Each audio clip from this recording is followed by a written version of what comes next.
All right, good evening, all. Uh, I would say I'm very excited to take on this section, copywriting, this evening. As Ike made me to believe, you guys are paid a good amount of money to come on this academy.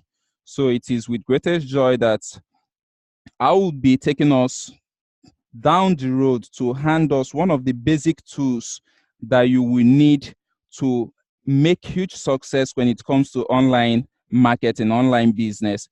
When you talk about copywriting, of course, for a newbie in the online world, the newbie might not really get the full grasp of what copywriting is or how important it is to you selling online. But the truth is that this is the core case. I would say it is the number one skill you will need to master. Why is it the number one skill you need to master? It's one thing having a product, is another thing getting people buy your product. And of course, if you are selling online, what that basically means is that you don't always have that opportunity to speak to your customers. More or less, you communicate to your customers via your writing. So copywriting is persuasion in writing. Persuasion in writing. So this night we are going to look at how to write copy that makes millions, even if you are a newbie. What that means is that by the end of this section, it doesn't matter if you've never heard of anything copywriting before. It doesn't matter if you've been writing copy before. But my promise to you is that after going through what I'll be teaching us this night, you should be able to write copy that will sell. So with that said, let's quickly move on to the first slide. My story. Now, how did I come about copywriting? Okay, some years back, that should be 2016. That's some 3 years ago. Middle of 2016, I dropped out of my master's degree program to go fully into the business of my passion, which is writing. And of course, I studied microbiology the first 4 years in the university, graduating. Then after service, I went back for my MSc program. But then somewhere down the line, I discovered that this is not actually what I would want to do with my life. So I had to ask myself, what exactly do I want to do with my life? How do I fulfill and maximize my potential? I've always loved writing, so I decided to go fully into writing, and that's exactly what I did. Now, dropping out from my master's degree program, I went on to write a book. It's called Living Your Passion.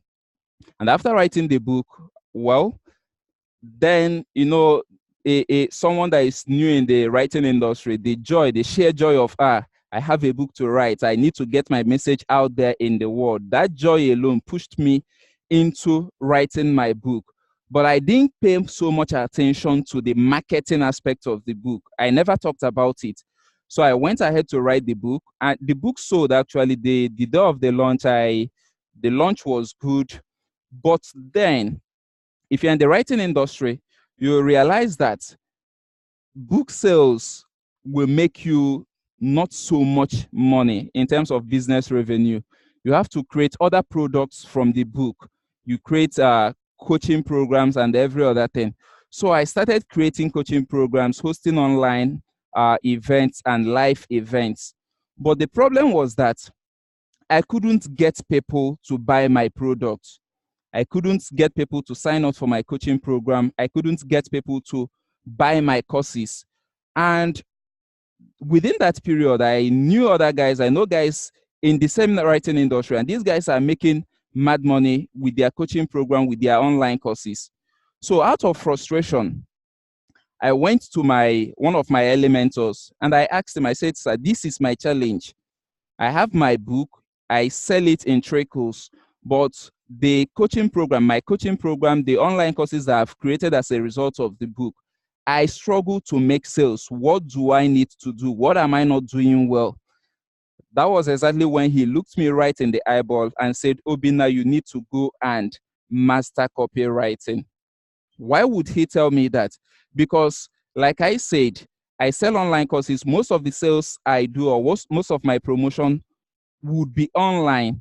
So I need that persuasion skills. It wasn't verbal persuasion, but persuasion in written words. And that's what copywriting is all about. So he told me, he pointed me to materials that I needed to study and every other thing. And that was how I delved very deep into copywriting, studying everything I could lay my hands on, buying trainings, courses, and every other thing that has to do with copywriting. And the moment I mastered that skill, the moment I mastered copywriting, boom, there was a difference, a massive difference in the level of money, the amount of money I made online from my courses, selling my courses. And that's it. It was like a light bulb moment. Wow. So this is actually how important copywriting is when it comes to online marketing, when it comes to online business. So that's my story. And whenever I take students on copywriting section, there are things I call the myths of copywriting. Of course, I want to believe that we know what myths are. These are common beliefs that are unfounded. People go about believing this and that without any facts, without any backup to it. And of course, as in all things of life, copywriting also has its myth. And the first myth we'll be looking at is what I have on my slide: not naturally talented. Not naturally talented. So a whole lot of business guys, some of my students, when I get to interact with them, when I tell them the importance of copywriting, one of the things they tell me is that, well, Obinna, I don't have that natural talent as a writer. I don't have that. How am I going to do well writing copies if I'm not naturally gifted as a writer?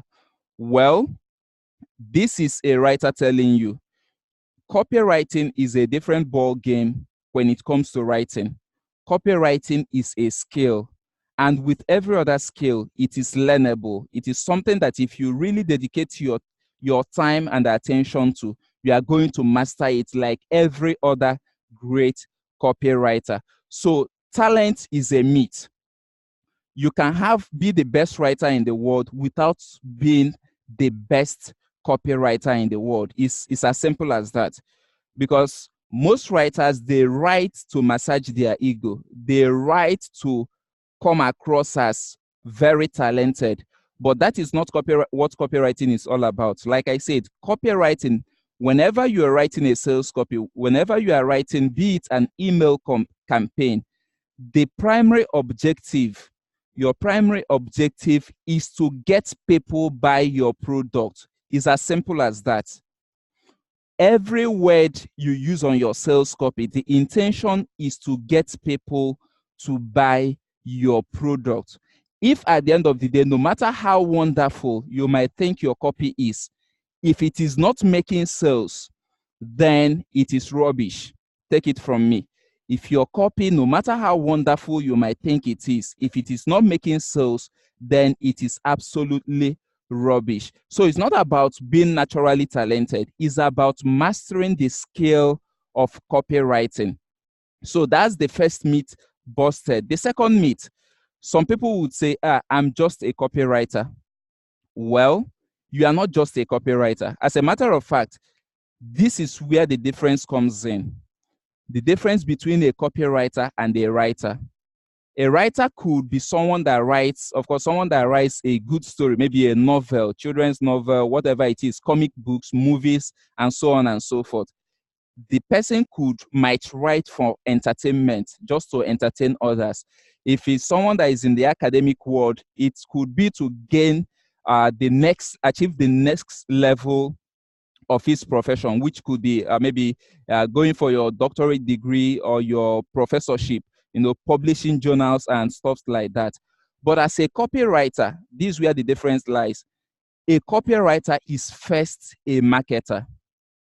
I repeat, a copywriter is first a marketer. I would want to believe that we have our writing parts, because as I go on the slides, I would expect us to take down the important points.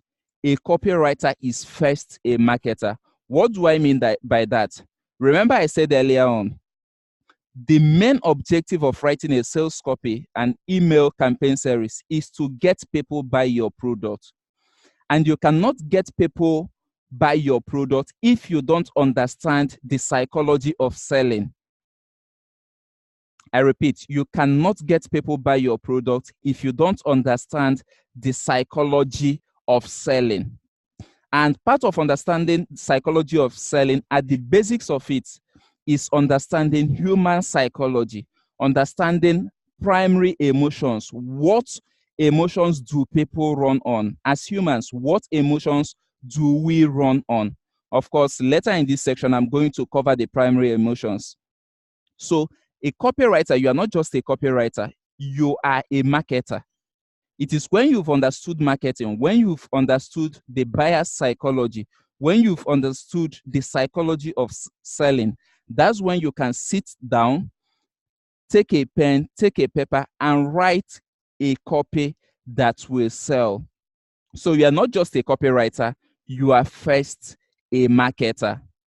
So that's 2 myths busted now. First, number 1 myth which I've busted is that you don't need to be naturally talented. You don't need to be the next, who is the Chimamanda Adichie or Chinua Achebe or Professor Wole Soyinka. You don't need that. You don't need that talent. You need to master the skill of copywriting. The second myth is that you are not just a copywriter, you are first a marketer. Now, the third myth is this. A whole lot of times, as a matter of fact, I had this conversation with one of my friends who is also an internet marketer. We are into some conversation last week and we got talking about copies, sales copies. And this is an age-long argument. Short copy versus long copy. Which one converts better? Short copy versus long copy. And why this is an age-long argument is because we feel is scientifically proven. The attention of man is way lesser than that of a goldfish. Our attention as humans is way lesser than that of a goldfish. And really, a goldfish, it has been proven, has an attention of 8 seconds. So you can now imagine when we humans in this world where there are so many distractions, our attention is way lesser than that of a goldfish. So that's why the argument between short copy and long copy, which one converts better? So the fear is this: if you should write a long copy, if your copy should be long, would people really care to read through it? But here is the answer. It is not about whether your copy is short or long. It's about how compelling your copy is. It is not about whether your copy is short or long. It's about how compelling it is. Is it engaging enough? As a matter of fact, let me say this before we even get into it. Every line on your copy must make your reader want to read the next line.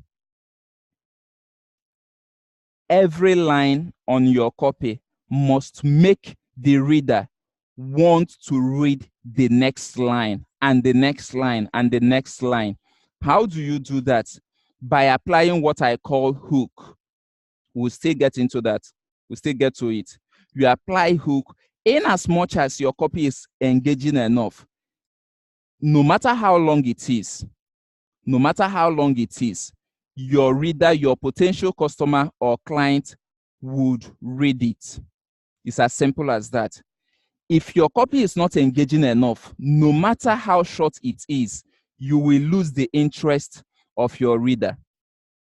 So the argument shouldn't even be there. There shouldn't be any argument whether the short copy converts more than the long copy. The point should be how compelling, how engaging is your sales copy? How engaging is your ad copy? How engaging is your email campaign series? So these are the 3 myths. not being naturally talented, just a copywriter, short versus long copy. You don't need to be a gifted writer to write copy that will make you mad sales. You are not just a copywriter. Before being a copywriter, you are at first a marketer. And again, it is not about whether your copy is short or long. It's about how engaging it is, how compelling it is. I'm going to in subsequent slides, I'm going to show you one of the copies I wrote in the past. I used it to promote one of my training courses. That should be sometime last year, around August last year. I did it as a Facebook post, and I'm going to show you the psychology and everything behind that. So let's quickly move on to the next slide. Now, I've bust all the myths around copywriting. Let's look at the elements that make for a good copy. The elements that make for a good copy. And the first of such elements, the most important part of your copy, is your headline. Now, if you look at the slide, I always ask my copywriting students, when last year I did that, if you were at Funnel That Converts Bootcamp, I shared this slide and I asked the audience, what is the purpose of the lady in this picture? And some of them said probably she was a prostitute trying to gain attention in the bar. I got a whole lot of different answers. Well, they were not wrong. Of course, everything is purely based on assumption because we were not there with the lady. But the thing is this, as a copywriter, as a marketer, you should see things from the marketing angle, from the marketing perspective. So I would expect that the first thing that should come to mind when you see a lady, this lady that is well positioned on the table, the thing that should come to mind is the main purpose of the lady here is not to show us how beautiful she is. Rather, from the marketing perspective, the lady draws attention to the bottles of wine behind. So imagine yourself walking into this bar. Wow, you've seen the lady. First of all, that is your first point of attention, where the lady is well positioned. Now, what happens? Yes, you might admire her. She's beautiful, no doubt about that. But what happens is that you walking into the bar, your primary objective, it might not necessarily be to look for a fine lady to woo. No. Your objective is, let me go and cool off. And then looking at the lady, looking behind her, you see various kinds of wine. That is it, attraction marketing. So the marketing objective of this lady here is not to draw attention to herself, but rather to draw attention to the product, the wine. And that's why I said your headline is the most important part of your copy, be it your ad copy, be it your sales copy, be it your email campaign series. Of course, if you are sending out email to your subscribers, you need them to open the mail. And why would they open it? Your headline. Does it capture their attention? Does it bring out the curiosity in them? Does it make them want to read the content of your copy, the content of your mail? That's why I said the headline, I repeat, is the most important aspect of your copy. I cannot emphasize this. Now, how can you write a compelling headline? That's the question. How can you write a compelling headline?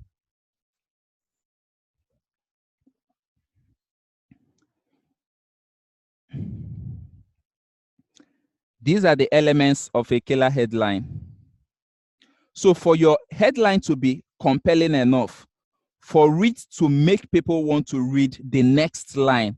As a matter of fact, remember I said, whenever you are writing a sales copy or an ad copy, whatever it is, the objective is to make the person, after reading the first line, to read the next line and the next line till the person gets to the end. So, of course, the headline comes first.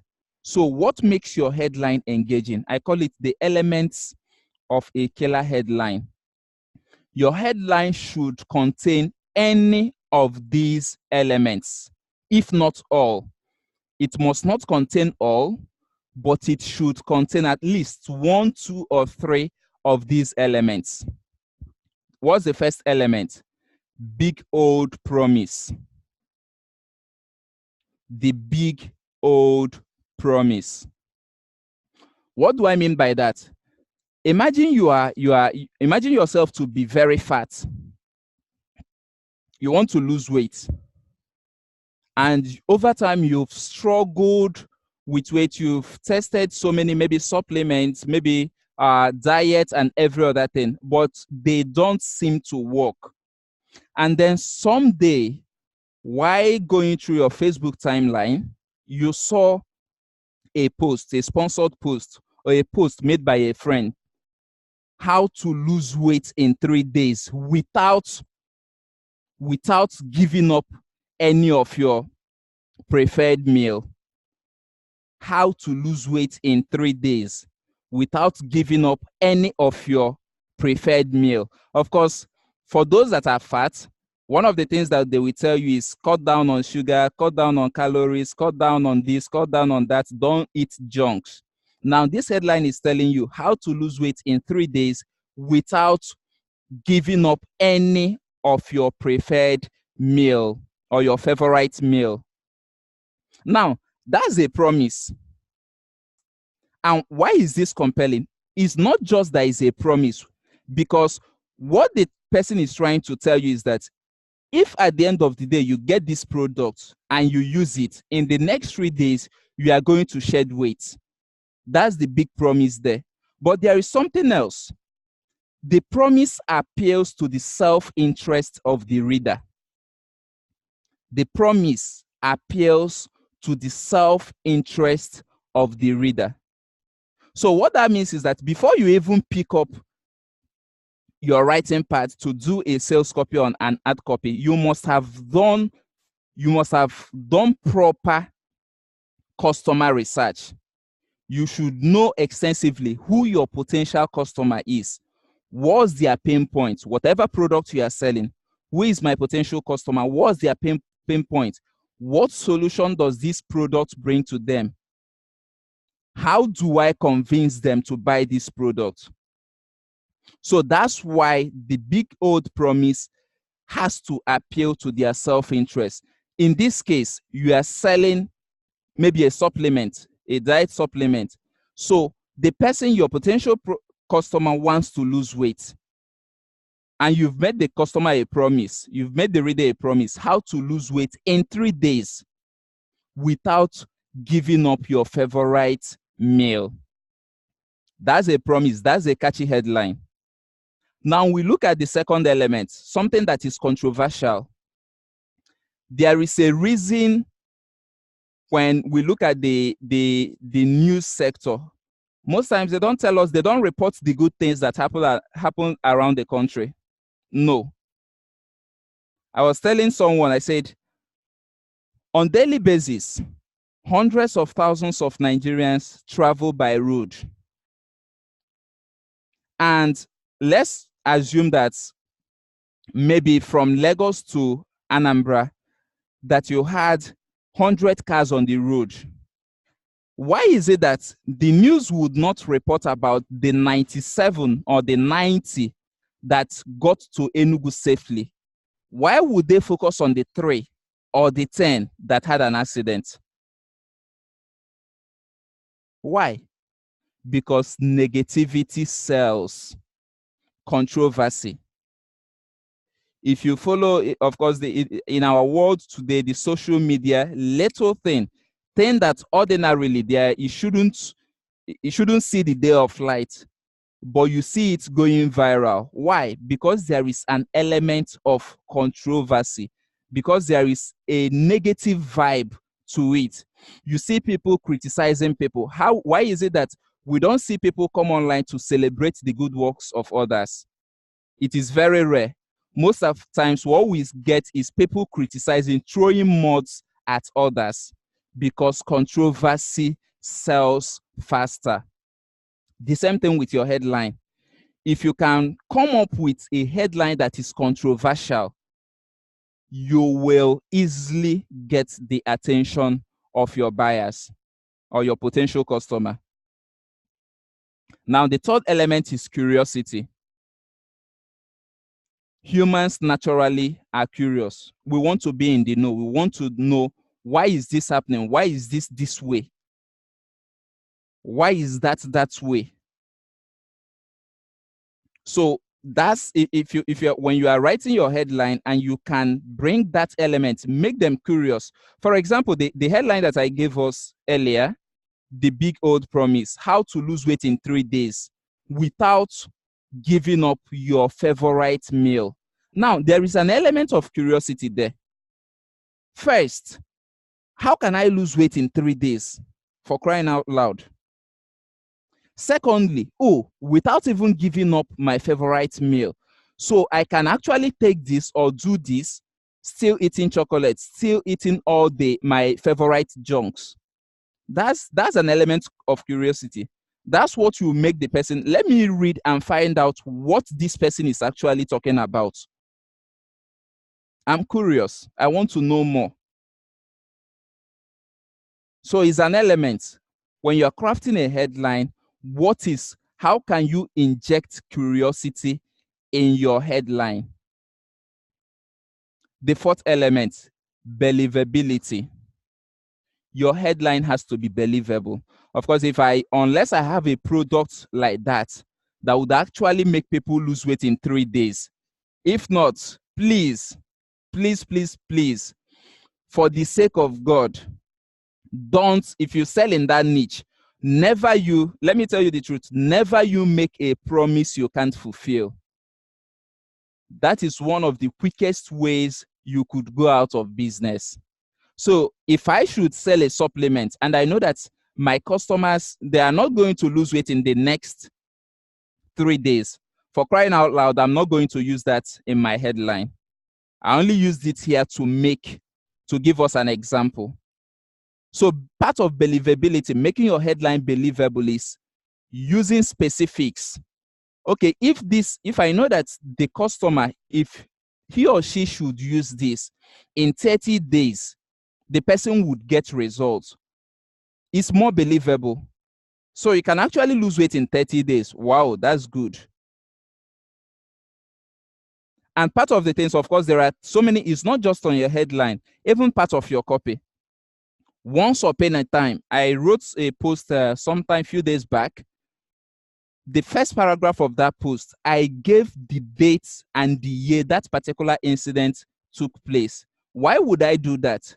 It increases believability. It makes people believe more in whatever story I'm telling them. So if you are writing your copy, you should be asking yourself, how can I make people believe in what I'm saying? Because let's face it, your potential customer might not know so much about you. They are looking for many reasons, more reasons to doubt you than to believe you. I repeat, your potential customer is looking for more reasons to doubt you than to believe you. So how would you help that? Increasing the believability. Of course, there are so many, going down the copies, there are other strategies I'm going to share with us that can help you get your customer to believe more in what you are saying. But we are talking about the headline. Don't make an oversized promise. By that I mean, don't make a promise you know your product or your service cannot fulfill. Then the last part of the element of a killer headline is novelty, news, something that is new. Imagine that I'm selling a supplement. I don't know why I keep on using supplement as an example, but I'll go on with that. I sell a supplement. Now, I have one of my competitors in the same market, in the same niche, almost selling the same product. How can I use my copy to knock this guy out of the market? Novelty.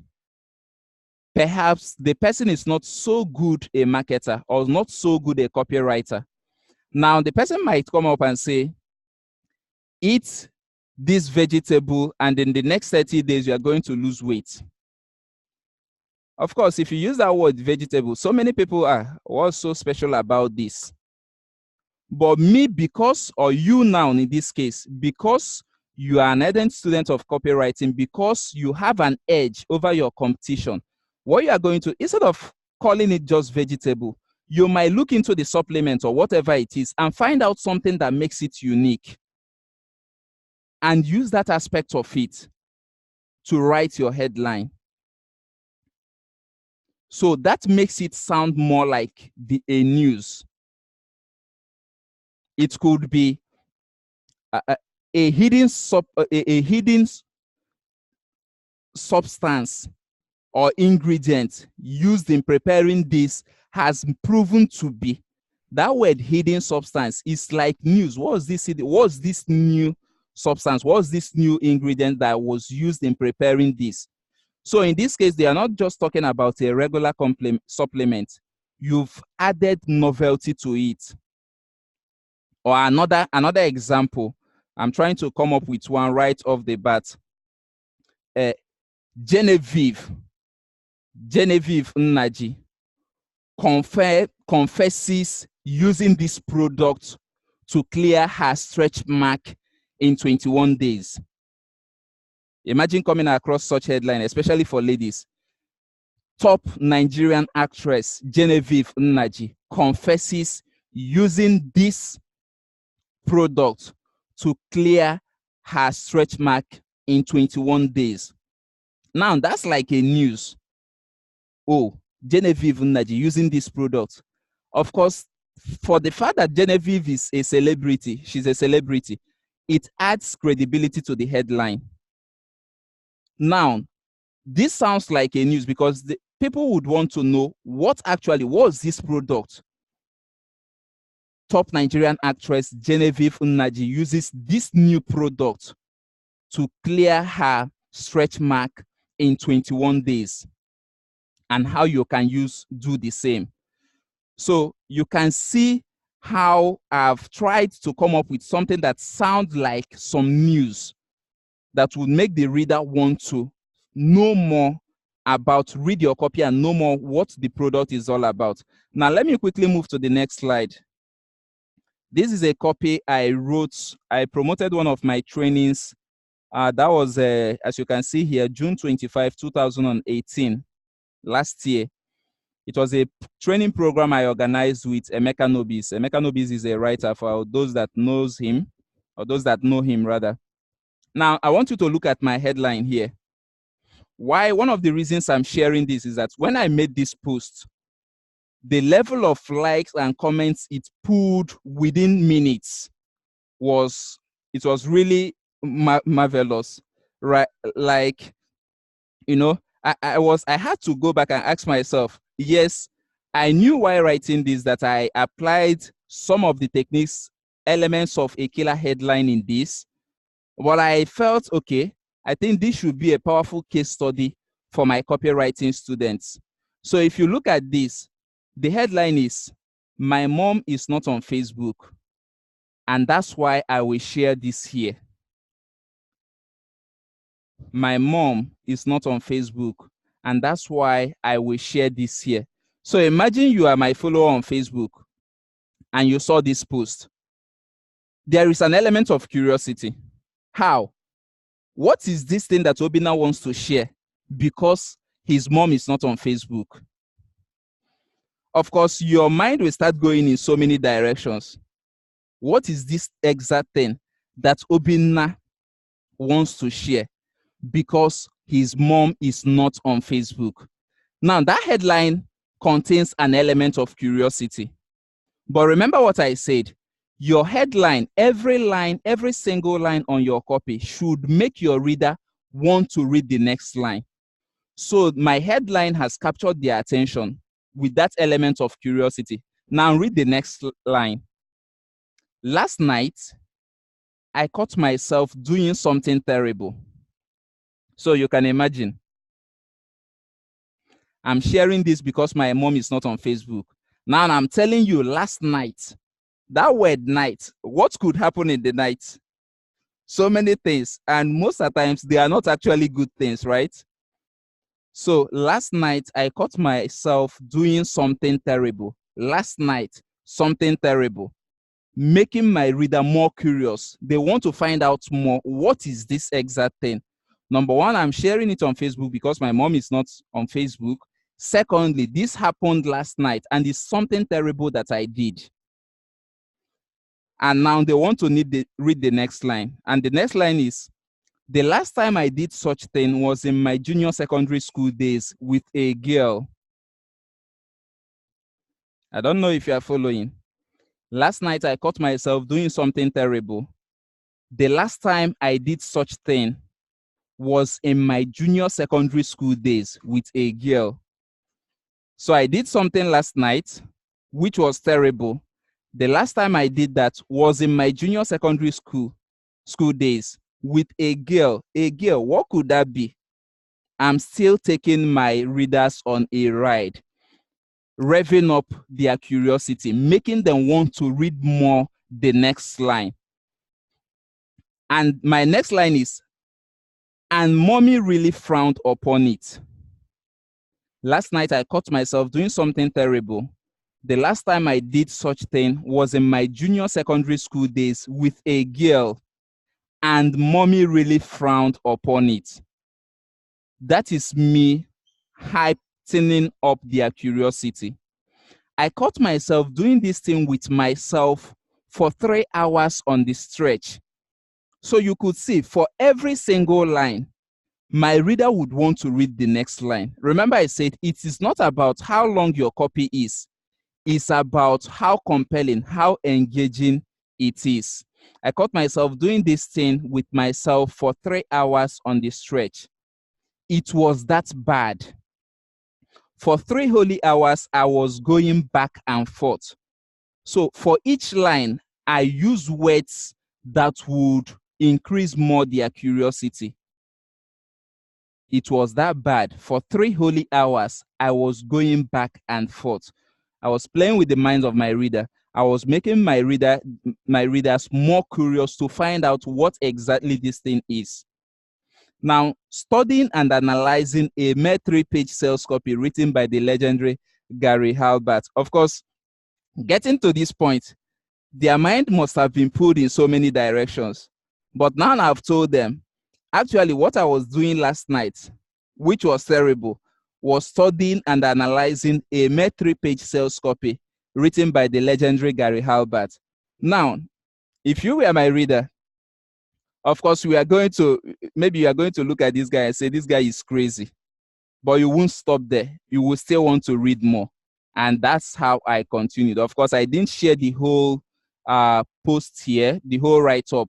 But at the end of it all, I was actually selling my training program with Emeka Nobis. And that actually, remember what I said, your copy must be engaging. It must make the reader want to read the next line. So this is a case study. This one is basically on curiosity.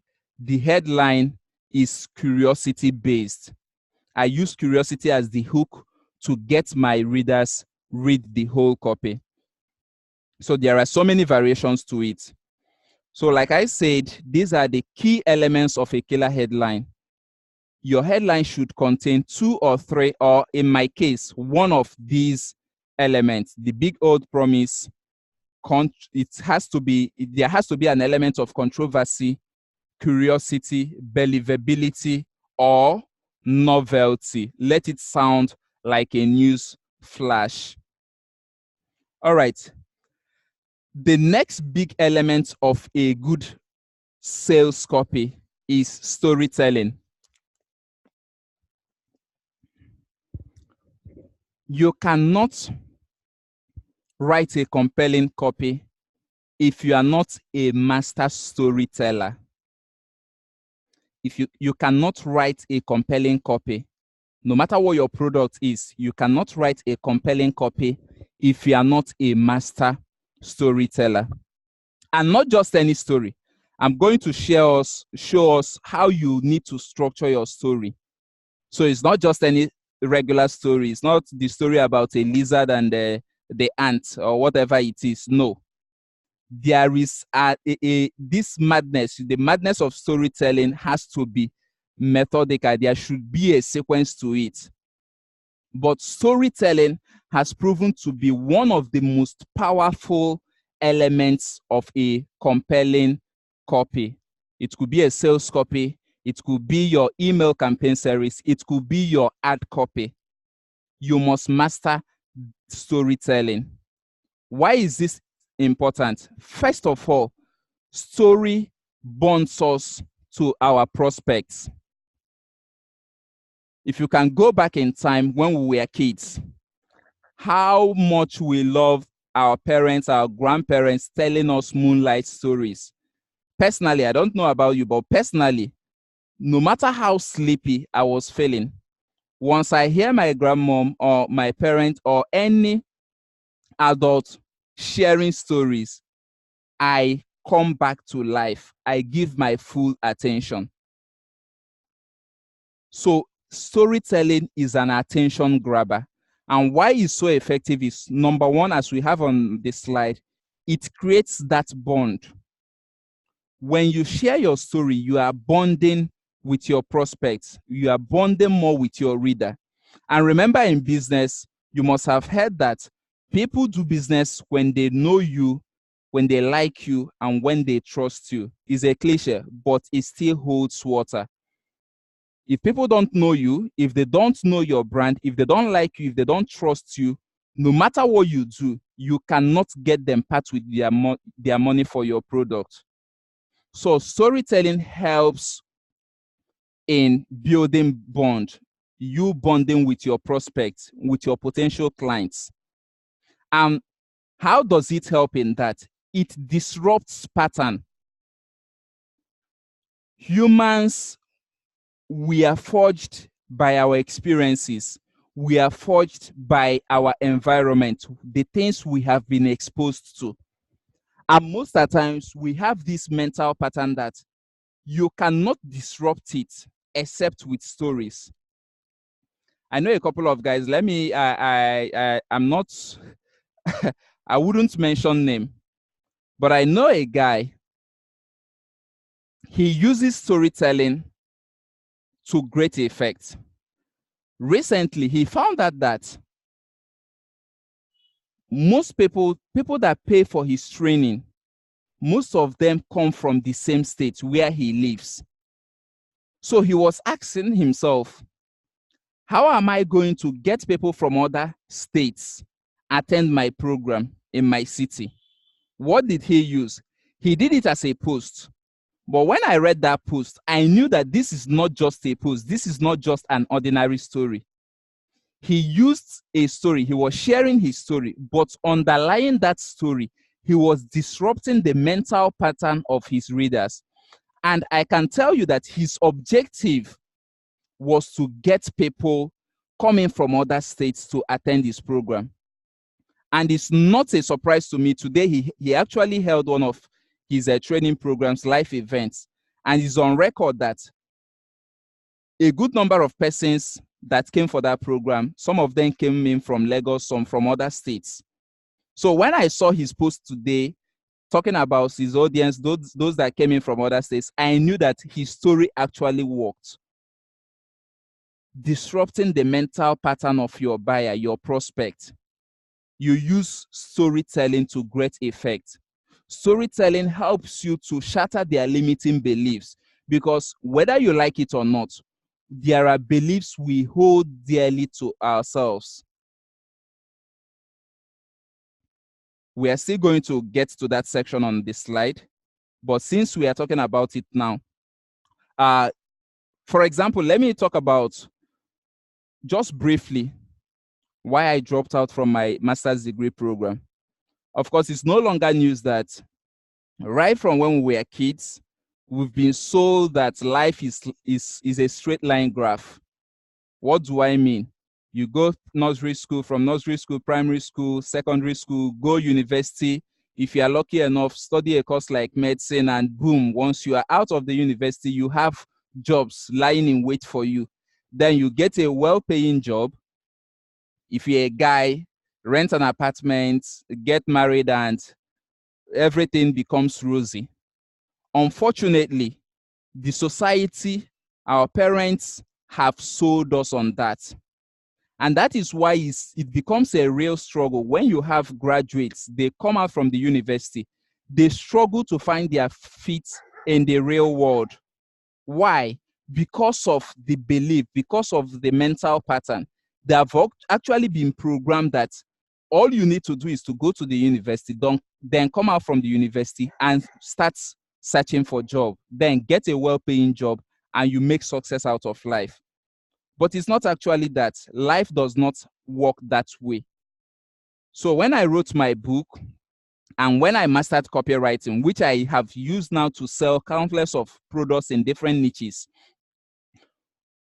I use that story. I always share my story, how I had wanted to study medicine, because my teachers looked at me and said, Obinna, you are very intelligent, you're a bright boy, you shouldn't waste your time studying any of the unprofessional courses, you should study medicine. Unfortunately, I couldn't get medicine.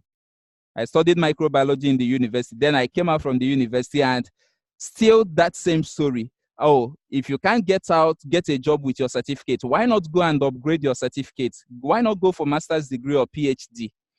That is what we've been sold on. That is our mental pattern. And we start having that limiting belief. Of course, you cannot just come out, because the university does not prepare one for the business world. So many graduates struggle to go into business. But whenever I tell my story, I tell it with the objective of disrupting the mental pattern, the mindset of my reader. I tell it with the objective of shattering their limiting beliefs. Now, another role storytelling plays is it helps you to motivate and inspire your reader. While you are telling your story, you are priming. There is what we call primers. You are putting your reader in the right frame of mind to eventually buy your product. When people read stories, they are not on the defensive mood. Imagine someone coming to you and say, sir, I have this product, buy it. First of all, your mindset would be that of defense. Who is this guy? I don't even know you. You want to scam me of my money. But coming from the angle of the person trying to make friends with you, probably starting sharing, the person started off by sharing his own personal story. Then from sharing his own personal story, the person gets to sell the product to you. I actually use that. The moment I mastered copywriting, I used it to sell one of my courses. I'm going to share with us the actual copy I used to sell that course. But before we get to that slide, I want you to take note of this. Story helps you to build a bond, to bond with your readers, with your prospects. It helps you to disrupt their mental pattern. It helps you to shatter their limiting beliefs, and it helps you to gradually nudge them towards buying your product or whatever you are selling to them at the end of the day. Now, let's take a good look at the product. I call it the 3P product story structure. If you want to tell stories in your ad copy, in your sales copy, if you can understand these three structures, I call it the 3P structure, product story structure, you'll find storytelling easy. And what are these 3Ps? The first is the pit. The second is the pivot. And the third is the palace. What's the pit? The pit is using yourself as a case study. That worst moment of your life.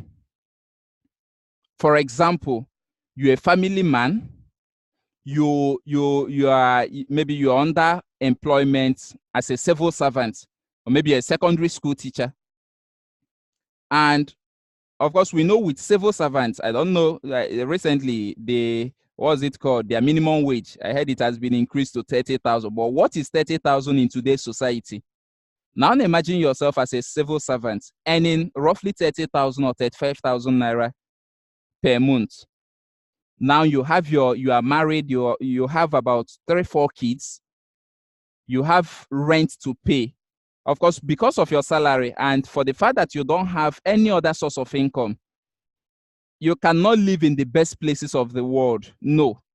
Probably you are managing a room and parlor, or as the case may be, one room, you, your wife, your 4 kids, all in one room.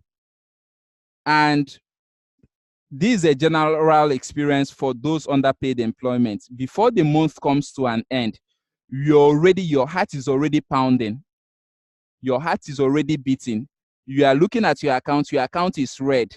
Why? Because you've exhausted the little pay that came in at the end of the past month. You are so much looking towards the ending of the month. It's still the middle of the month, but you are already broke. You are looking at the dates. When am I going to get my next pay? So that is the pit. That's the experience you have. Your child is sick. You are so anxious. Your heart is pounding. Oh, what if I take this child to the hospital and they give him, they ask me to pay 70,000 naira, that the sickness is so serious that I'll have to come up with 100. Where do I get this money from? You are at the office, your wife calls you, your heart jumps out. You are thinking, why is this woman calling me by this time of the day? What has happened? I hope she's not calling me to ask me for another money. I don't have any money. These are the ugly experiences most parents have, especially those that, okay, if you're underpaid employment or your business is not going so quite well. Now, that's the pit. That's the ugly experience. Now, imagine you are going through these struggles and a friend of yours came to you and said, Emeka, you are my friend, and I've seen that you barely make ends meet. The little money they pay you where you work is not even enough to see you and your family half of the month. Now, I have this business opportunity. I've been into this business for some years now. Of course, I have not told you about that because I started out newly. I wanted to make sure that this thing is actually legal and it pays. And I've been doing this for the past 3-4 years. And I can tell you that this business pays. I want to introduce you to this business. And because this is your very good friend, you trust him. You know that he cannot sell you lies. What do? You say, okay, no problem. Who am I? It can't get any worse than this. So tell me about the business. I'm open to the experience. And your friend takes you into the business. You begin to study about the business, and with time you start getting massive results.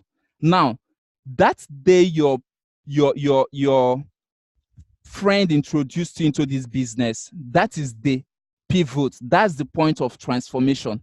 That's the moment everything changed in your life.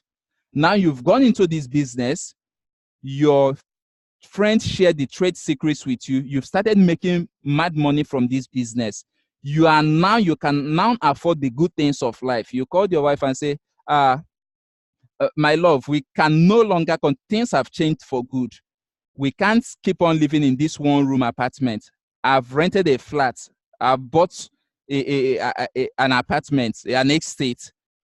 In fact, I bought a car for you. Things have changed. Let's pull our kids out of the government school. Let's give them some good education. Let's enroll them into all these, the high level schools. That's the palace. Now, after some while, you feel like, I want to create a product around this, maybe a course that will teach people about this business. How do you sell that course to them? Storytelling. Following the 3P model. You start off telling them about your ugly experience when you were underpaid employment, how tough things were. Then you transition into telling them when your friend introduced you into this business. And then from introducing you into this business, you starting out the business, this is the result you've gotten. This is where you are at the moment. So from pit, your worst experience, to pivot, that point when you saw that new opportunity, to palace. If you're a lady, probably you used to have pimples on your face. And of course, for ladies, it's not a good experience. Maybe you are not yet married. Guys look at you, this face that is so ugly. Can you imagine? See the pimples, see the size, like a blow, you know? And for that reason, every lady, I know this because I have sisters and I have friends that are ladies. Ladies strive on attention. A lady goes out, comes back in the night, and at the end of the day, and nobody tells her, baby girl, you look beautiful. Like them not getting that compliment. Such compliments are like oxygen to them, right? Now, this lady has her face filled with death pimples. Guys don't approach her. She's suffering from low self-esteem until a friend introduced her to a particular cream that she used, and her face smoothened. The pimples got cleared. Now, when she wants to sell that product, using her personal story, she can use this 3P model to share the story and get people to buy the product. Going from her ugly experience, the pit, to pivot, to palace. Now, let's quickly look at how I used it to sell a particular course. I call this my 50,005 days story.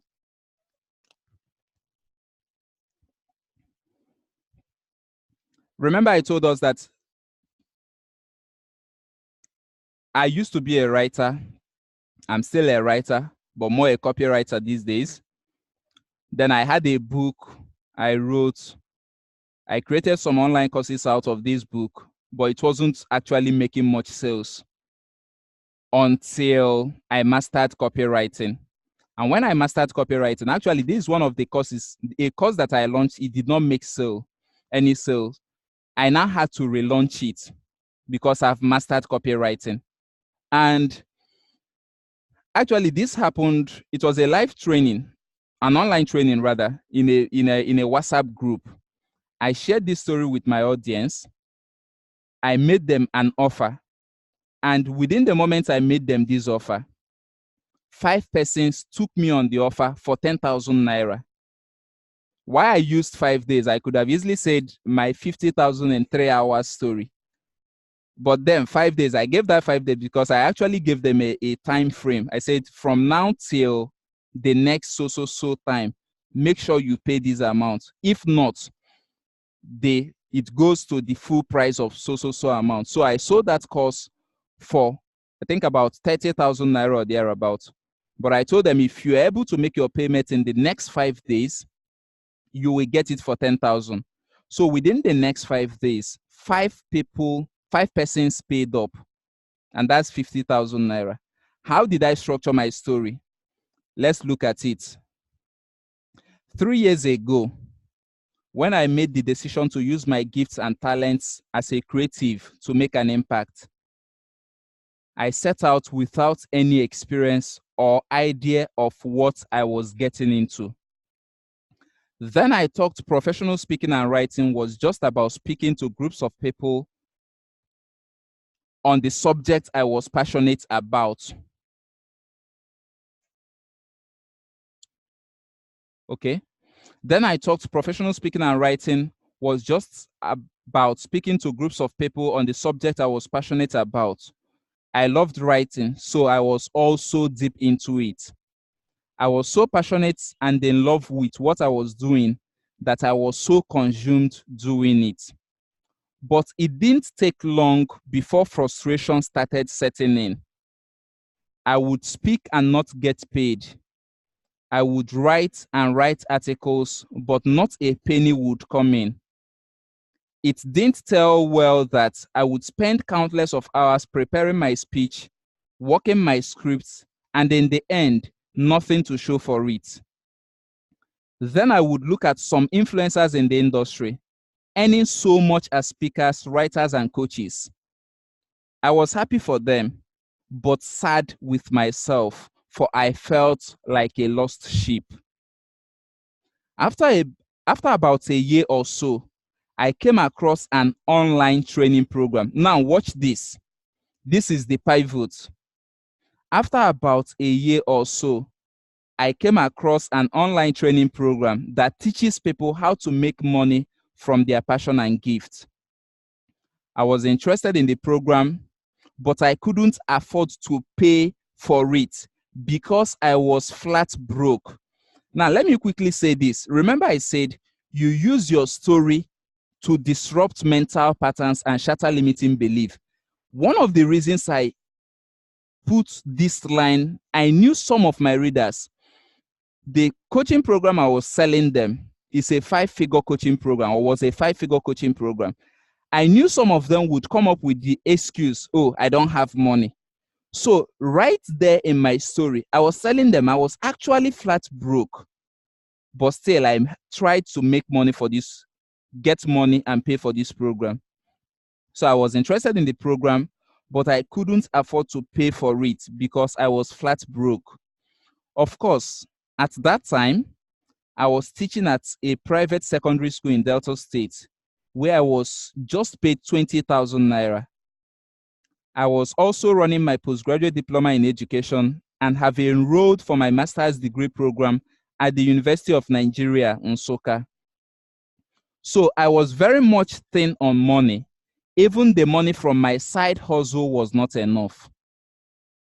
But I was so determined to be part of this training that I had to dip into the reserve of cash I was saving up for my postgraduate diploma education project and master's degree studies to go pay for it. It was tough for me back then, but it was an investment I will never forget. It literally changed my life. I hope you are following. I've gone through the pit to the pivot. Now I'm about to transition to the palace. I said it was tough for me back then, subtly telling my readers it's not going to be rosy. I know that we are going through the hard moment. I have been there, but still I paid for this program. Invariably, I'm telling them you will have to pay for this program to get the kind of result that I got. So I said it was tough for me back then, but it was an investment I will never forget. It literally changed my life. On the first day of our online training program, I was made to realize that you cannot make wealth from your gift and passion until you start thinking like an entrepreneur, a business person. That paradigm shift alone was the one best thing I picked from the program. After the program, I made a decision not to publish the 2 books I had written then. One was on motivation and the other on leadership. I had to pull the plug on publishing them because I have gotten a better understanding of how the business sides of things work. Fast forward some years on, and now I've written and published a book that made me over 500,000 naira just 3 weeks after publishing it. Now I get paid speaking gigs and have mastered other ways to make money from my speaking engagements. After all that I've been through in these past years, thinking of where I am now and where I'm headed, that part of me that really loves helping others made me to launch an online, this is me introducing the product. That part of me that really loves helping others made me to launch an online mentorship and coaching program, The Complete Creative Entrepreneur. That's the product, The Complete Creative Entrepreneur. It is one of the ways through which I help creatives have the same light bulb moment I had some years back, so that they can build a profitable business model around their creative gifts and business, and so on and so forth. So you could see how I use this to sell the product. Remember, I talked about the 3P model. I started off telling them, sharing my ugly experience. I was passionate about writing. I was passionate about public speaking. And out of passion, I dropped out from my master's degree program to jump right into this. But things became tough because I would go, and that's actually the truth. And that's why it's connected with my audience. Because I'm sharing this story from the angle, this is what I've been through. And I know that a lot of my audience, we are going through the same struggles, the same experience. So I was so passionate about public speaking and writing. Out of passion, I just jumped into it without mastering the business side of things. And for crying out loud, I would go for public speaking. I would speak at the end of the day. The host would tell me, Obinna, that was a powerful performance. God bless you. Keep it up. Keep it up does not translate to money. You can't use keep it up to pay the bills, right? I have a friend that had such experience. He said that at the end of his speaking engagement, they will give him oranges and mangoes. Man cannot survive alone on oranges and mangoes. So it was an ugly experience, and I knew that most of my audience, they go through the same experience. So I shared it. That's the pit. Now the pivot was when I saw this online program. Where is it? The line where okay, you can still go back at the end of the day and go through the copy again. Okay, about a year or so, I came across an online training program. So that's the pivot. That's the light bulb moment. I saw this program. It teaches people how to make money from their passion. So I have not been making money. I've been struggling as a writer and a public speaker until I came about this online program. That's pivotal moment in my career. And now, like I said, you use your story to shatter mental pattern. I was telling these guys, I was flat broke. I was teaching in a secondary school, and that's the truth. 20,000 naira per month. I was using it to run my postgraduate diploma in education. Of course, I had other things, doing private lessons and every other thing, the side hustles that I used to balance things up. I was still buying forms for my master's degree and every other thing. So I didn't really have that money for the online program. I struggled to make money to get together the cash to pay for it. But why would I share it there? To disrupt the mental pattern of my audience. I was subtly telling them, you might be broke now. I used to be in your shoes, right? But I found a way to pay for this online program. I was also telling them, you will have to find a way to pay for my program. Mind you, I have not introduced my program, but I was passing across a subtle message, priming them to be receptive of my offer. That is the power of storytelling. So the pivotal moment was when I came across this online program. And what did it help me do? Somewhere I said the paradigm shift alone was the one best thing I picked from the program. Still emphasizing to them that this program was actually where my life turned around. My career as a writer and a speaker turned around. The pivot. Now, I told them about, of course, which is actually true again, a couple of books I had wanted to write then, but with my newfound experience, my newfound knowledge, I knew that if I had gone ahead to publish those books, one on motivation and the other on leadership, it wouldn't have sold. Because I've understood the marketing side of things, I wrote another book. I came up with a different idea, living your passion, monetizing your talent. So what's the palace? Fast forward some years now, and I have written and published a book that made me over $500,000, and that's actually the truth. I actually made this money. And then because I've understood the business side of things, I started getting paid invitations, speaking invitation. I started getting paid clients for my writing skills, my writing services. So you could see how I moved from the pit, my struggles, to the pivot, the online training program I saw, then to the palace where I was able to earn profitably from my gift. So that's the power of storytelling. You could use this model and write story, whatever product you are selling. be it a health product, anything you are selling, you can use this 3P story model to craft a compelling story around it. And believe me, if you do your market research, it mustn't be a personal story. It could be maybe something of maybe a friend that have used that same product you want to sell and has gotten results. You can share a friend's story. It could be from a customer or a client. You can share the person's story. But the thing is that because you've understood your customer, your prospect, you are hitting their pain point. Remember, before being a copywriter, you are first a marketer. And part of marketing is understanding your buyer's psychology. What's their pain point? What would make them take you on your offer?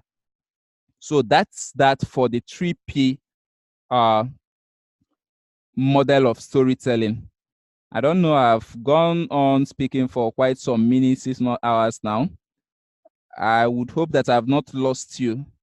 So if you're still following, quickly go to the chat box and type in Obinna, I'm following. At least it will add more energy to my engine. Let me not sound too much as a preacher. Go to the chat box, type in Obinna, I'm following. Okay, Joy said Obinna, I'm following. Thank you, Joy, for that. Victor said go on. All right, so I believe we all are still in this together. So that's the 3P model. If you master this, of course, remember this, I wrote this story, this should be early 2017, some 2 years ago. Over time, I've gotten better and better and better as a copywriter. I've written lots of sales copy. So if I should take this story was compelling enough, but if I should pick it now and still touch on it again, I should be able to close more deals than I closed then. But again, that's the power of storytelling, following the 3P model structure. There is nothing complex about it. Very simple. Now, the next part of the slide. How do you structure your sales copy? We've talked about the important elements of your copy, the headline, you deploying storytelling. There are other elements, but we still get there. But you might be asking, Obinna, I've heard all the things you've said about writing an ad copy or a sales copy. How do I structure it? Again, I like making things very simple for my students. Just as I've shown you the 3P model of storytelling, there is a framework I follow each time I write a sales copy for be it my product or that of my clients. I call it my 5-step trip framework. My 5-step trip framework. We'll go through the alphabet, the acronyms, one after the other.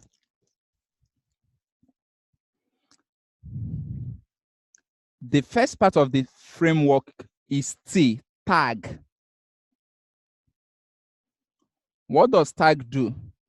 At this moment, tag has to deal with everything about your headline and your subheadline. You are tagging your prospect, your reader. You are capturing their attention right out of the gate.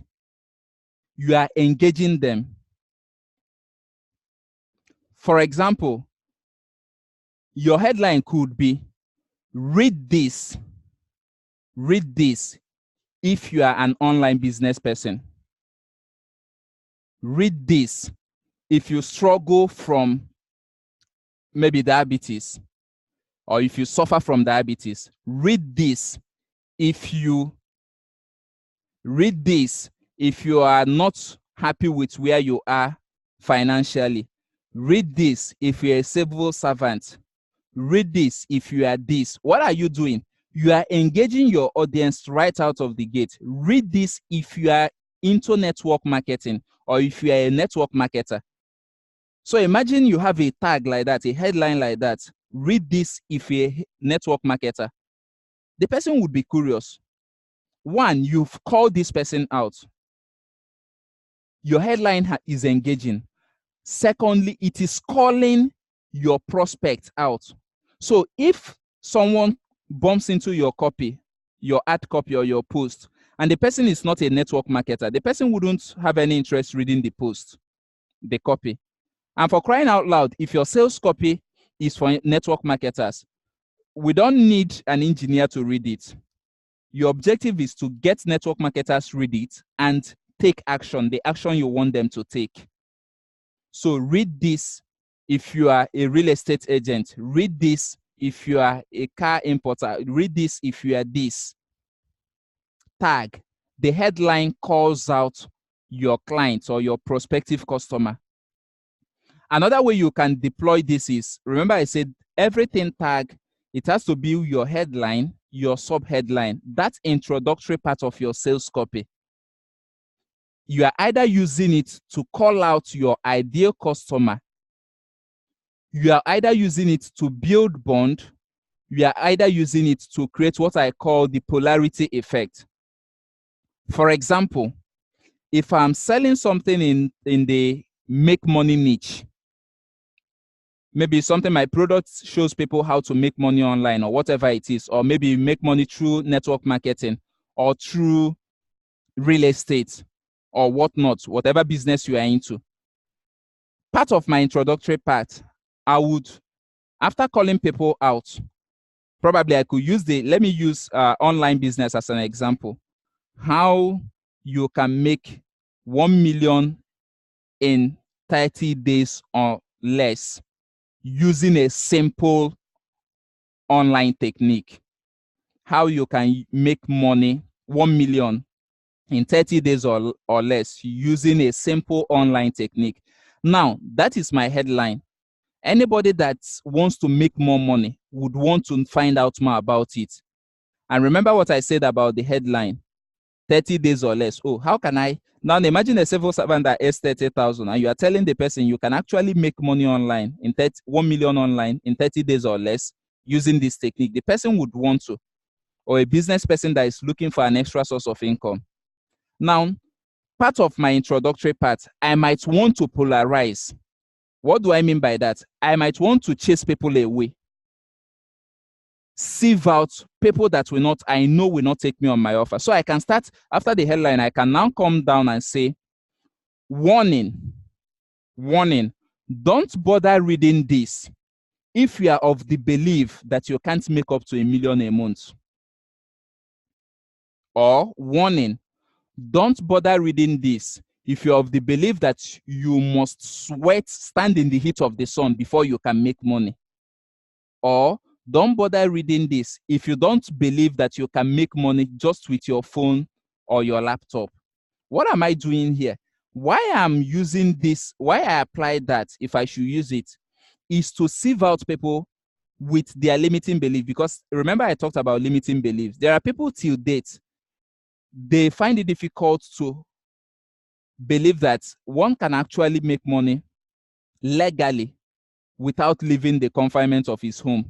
Just with your laptop, you are selling online, maybe a digital product. You don't need to go out there. You don't need to hawk anything around. Just with your system, you create a digital product, you sell it to your audience, and you are making cool cash. There are so many people that they find it difficult to believe it in this 21st century, in this period of the internet. So when I say, don't bother reading this if you're of the limiting belief that you can't make money with your laptop, I'm trying to give them a warning. So it means after reading that, you still go ahead to read. It means that I have validated you in one way or the other. Like, oh, I know I can use my laptop to make money, so let me continue reading this and find out what it's all about. So that is the tag. You're either using it to call out people or to polarize. The same thing with email. You can apply it in your email marketing. There are some copies you will write, maybe some email campaign series you send. You see people unsubscribing from your list. It's not a problem. Some of them are people that they just want the free things from you. They will never buy from you. So at times you just have to agitate them. You have to make them like you want to sieve such, because it's a waste of time them being on your list and you are paying for because they are there. So this part of your copy is to tag, to call out people or to polarize people. Now, the second part of the framework, the R, relates. That's where the storytelling comes in. So you've done the introductory part, you've called out people, you've watered the soil, giving them more reason to read the whole copy. Now, the next thing you do is to quickly go into storytelling, to relate with them. Remember, I said as you are telling your stories, you are building bond, you are shattering limiting beliefs, you are disrupting mental patterns, and you are motivating or inspiring your reader. So there is no, I've come to realize that the way you can relate much easier with your potential customer is by storytelling. So this part of your copy is where you introduce yourself, or where you introduce the person that used your product and got your results. So you can quickly say, let me introduce to you my friend, Jennifer, who actually bought this product for me, or who actually used this particular thing. Now you've not introduced your product, so you can give it any name. If it's my copywriting course, I can tell you, let me quickly introduce to you one of my students, John, who applied my 5-step trip framework and got massive sales out of it. And you study. John came to me struggling in business. He couldn't make much sales. You see, I've started from the struggle part of it, the pit, then I transition. What am I doing? I'm building that trust, that likability with my reader, the relate part of the copy. Now, the other part of the copy is the inform, the trip, the I. The first I is to inform them. This is where you tell them about your product. This is where, if you have done any research, prior research about the industry or the niche, this is where you tell them about it. And of course, when you educate your customer, your prospect, it gives you credibility. When you educate people, it's one thing to tell people I'm this. It's another to show them. And how do you show credibility? How do you show authority? By teaching others. So this part of your copy is where you educate them about your product. If you are selling a product in fertility niche, let me use that as an example. You can come up with a particular, maybe an ugly statistics, a research that has been conducted some years back. This is what the facts the researchers came up with. Why 80% of men, or 90% of men, or 70% of men suffer from prostate cancer after the age of 40 or 45. Now you are educating them. In their mind, they will feel like, oh, this guy actually knows his onion. He did his research. Wow. You are telling them why men suffer from prostate cancer is because of loss of consumption of this or that or this. You start giving them reasons. It's an eye-opener. For most of them, they might not know it. For some of them, they might know it, but you re-educating them, it makes it fresh in their minds. And it positions you. That's you subtly positioning yourself as an authority. Remember, the main aim of your copy is to get your prospects take you on your offer, buy your product, or subscribe to your services. So you've called them out, you've related to them with them through your stories. Now you are informing them. And part of what you also do here is to introduce that product. You introduce your products to them. So after telling them about maybe the research you've carried out, you can now tell them, after, even if you have done your own personal research, if it's a product that you discovered by yourself, you can now tell them, after so many years of this, I came up with a unique product or a unique way of doing this, or then you introduce your product. And when you introduce your product, you start sharing the benefits as regards the transformation it brings to them. So the first I of this framework is for you to inform your prospect, your potential customer. And then the second I is to inspire them. Remember, you are every word. As a copywriter, you should be a word economist. What do I mean? Economists are not just, it's not just someone that is very frugal, economical when it comes to money, you should be a good manager of words. Every word on your copy must be for an effect. You don't write a copy to show people how great you are. No. The objective, I repeat, is to get them buy your product, whatever offer you are making to them, to get them take you on your offer. So every word should put them in that frame of mind to take you on your offer. So here you are inspiring them. How do you inspire? You can, at this point, you can start sharing testimonials of people that have used your product or people that have subscribed to your services. You are inspiring them. When they see the testimonial, they feel like, oh, so this guy is not just telling us any cock and bull story. This guy is not a flash in the pan. He actually gets results, or he has gotten results from his product. Oh, so I have this person. Oh, so this person has actually tried this product out and it works for. So he starts sharing, be it, we call it social proof, be it written testimonial or video testimonial. In this day and age, video testimonial works better than written testimonial. Why? Because people, remember I said your prospects are very skeptical. They are looking for more reason to doubt you than to believe you. So they might even see a genuine written testimony and they say, how am I sure that he was not the one that cooked this up? But when they see a customer that have used your product or that have used your services doing a video testimonial, it's more believable. You can't fake someone's face.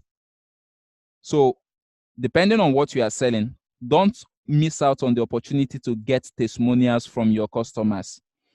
It is a way of inspiring, motivating your prospect to buy from you, right? So after you've inspired them through sharing your testimonials and every other thing that will prime them, now you've not made them a pitch. That is when you now transition to the last part of the framework, the pitch. This is where you ask them for their money. This is where you pitch them, you give them a call to action. Part of pitching them is giving them a call to action. What's the call to action? What do you want them to do? Don't assume they know what you want. Don't say, have you not seen the product? You should be buying it now. Don't you know, are you a kid? You want me to tell you need to buy this product? No, never you assume. As a matter of fact, when you write your copies, if you must have any assumption, assume that your reader is someone that just finished primary school. What would that help you do? Number one, it will help you to use simple words. We are not an academic professor, please. Don't use complex words. You are not writing to impress them. So use simple words that even a layman can understand. If you can communicate better with them using pidgin English, maybe introduce 1 or 2 paragraphs. They will read it and say, oh boy, yeah, this guy actually knows, you know. So use simple words. That part of call to action, don't assume they know or you should buy this. No. If you have a payment detail, tell them step 1, click on the button below. Step 2, fill in your account detail. Step 3, tell them in clear terms what you expect them to do. That's part of the pitch. The last part of it, actually, the call to action. So here is where you make your offer. Remember I said, when you inform them, that's where you introduce the product. But you are not actually making them any pitch there. You are not actually asking them to buy the product. We are just telling them about the product, sharing them with them the benefits.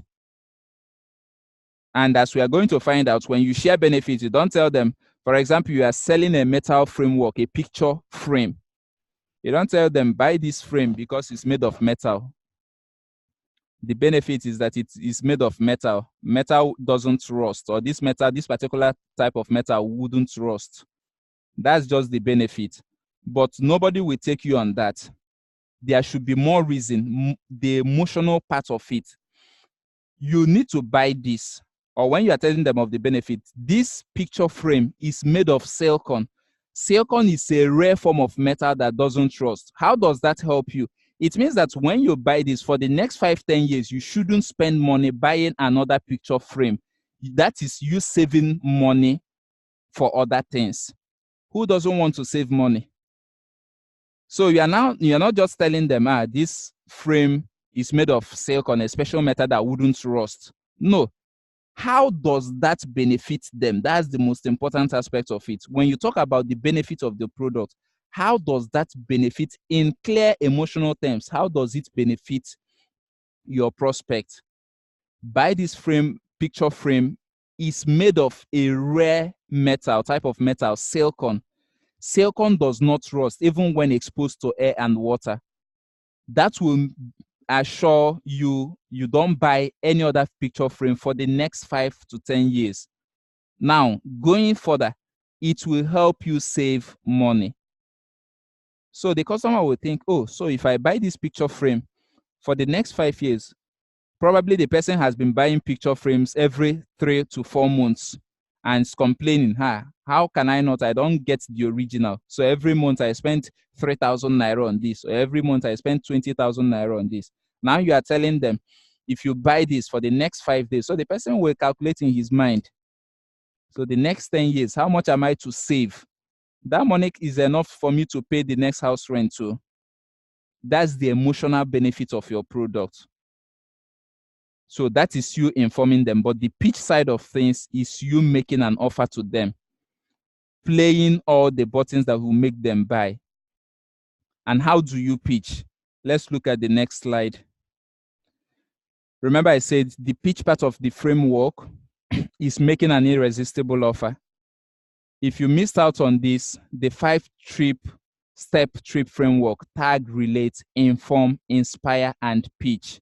Now, I want to focus on this pitch. Of course, I've shown us how you can relate to your customers through storytelling. I've talked about tag. That's the part of the headline and the sub-headline. I've talked about you inspiring them, sharing testimonials. Let's look at where you make the offer. No matter how good your headline is, no matter how engaging it is, if you get your customer to reach up to the point where you pitch your offer to them and you make a weak offer, sorry, you will lose money. This is, in fact, I said that the headline is the most important part of your copy. I would say that this part is the most important. Why? Because this is where you are going for the juggler. This particular point where you are pitching them the product, where you are making your offer, this is the determinant. What will determine whether they will pull out money from their pocket and buy whatever it is you are selling to them. So how do you make them an irresistible offer? How do you craft that? These are the things you have to look at. 1, bonuses. And I think the picture there, the guy actually is not proposing to the lady. The guy is asking the lady, please take my money. And who would you meet and say, please take my money, and the person wouldn't want to? That's actually the position you want to get your prospect into.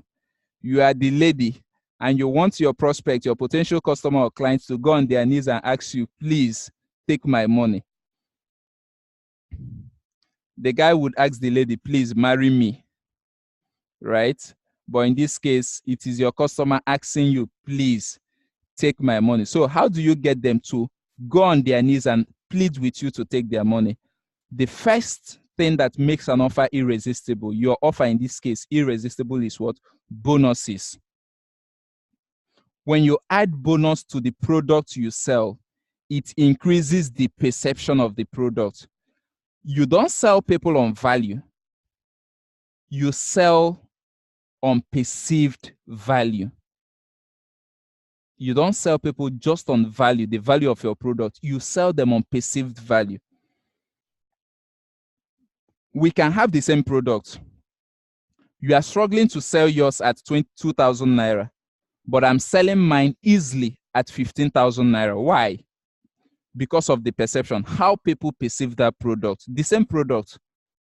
The same reason why you go to the Aboki store and buy a biscuit for 10 naira. But then you go to ShopRite, that same biscuit, you buy it for 150 naira. You go to a roadside store and buy a bottle of Coke for 100 naira, 150. You go to a 5-star hotel and that same bottle of Coke, you get it for 1,000 naira. Perception, perceived value. Recently, I have a friend that he decided to hang out all by himself. So he went to one of them. Back in those days, actually, I was still in Enugu. He walked into one of the best hotels there, sat there, the air condition was there, everything, very serene environment. And he looked around and said, please, I need a bottle of Coke, plastic bottle. They said, okay, no problem. Served him his what he asked for. And the young man, enjoying the AC, the environment, the ambience of the place and every other thing, drank the Coke. You know, poverty is not good. Because the way he drank it is the way, if you've been right in the heat of the sun and you get a very chill sachet water, it wouldn't take you 30 seconds to finish it. You are very thirsty right in the heat of the sun. So this young man rushed the bottle of Coke. Now he wanted to leave and he asked them how much, expecting them to tell him 120 at bata 200 because of, they said, Oga, na 750. He said there, this Coke, 750. What does it contain that is not in other ones that I normally buy 120? But that's it. The place, perception. They were able to sell their bottle of Coke in that particular hotel. And I know there are other hotels that sell for higher price. Why? Because of, they say packaging. How you present your offer, how you present the product. So how can you increase the perceived value of your product? Throw in bonuses. Why do people say buy one, get one free? That one free is like a bonus. Buy my book on this, or buy this my course and I will give you this my book free of charge. That's a bonus. It has already increased the perception of your offer, the perceived value of your product. And because it has increased it, it makes your offer irresistible. And you can actually sell it at a higher price than your competitors. Another way to make your offer irresistible is by introducing sense of urgency and scarcity. For example, you've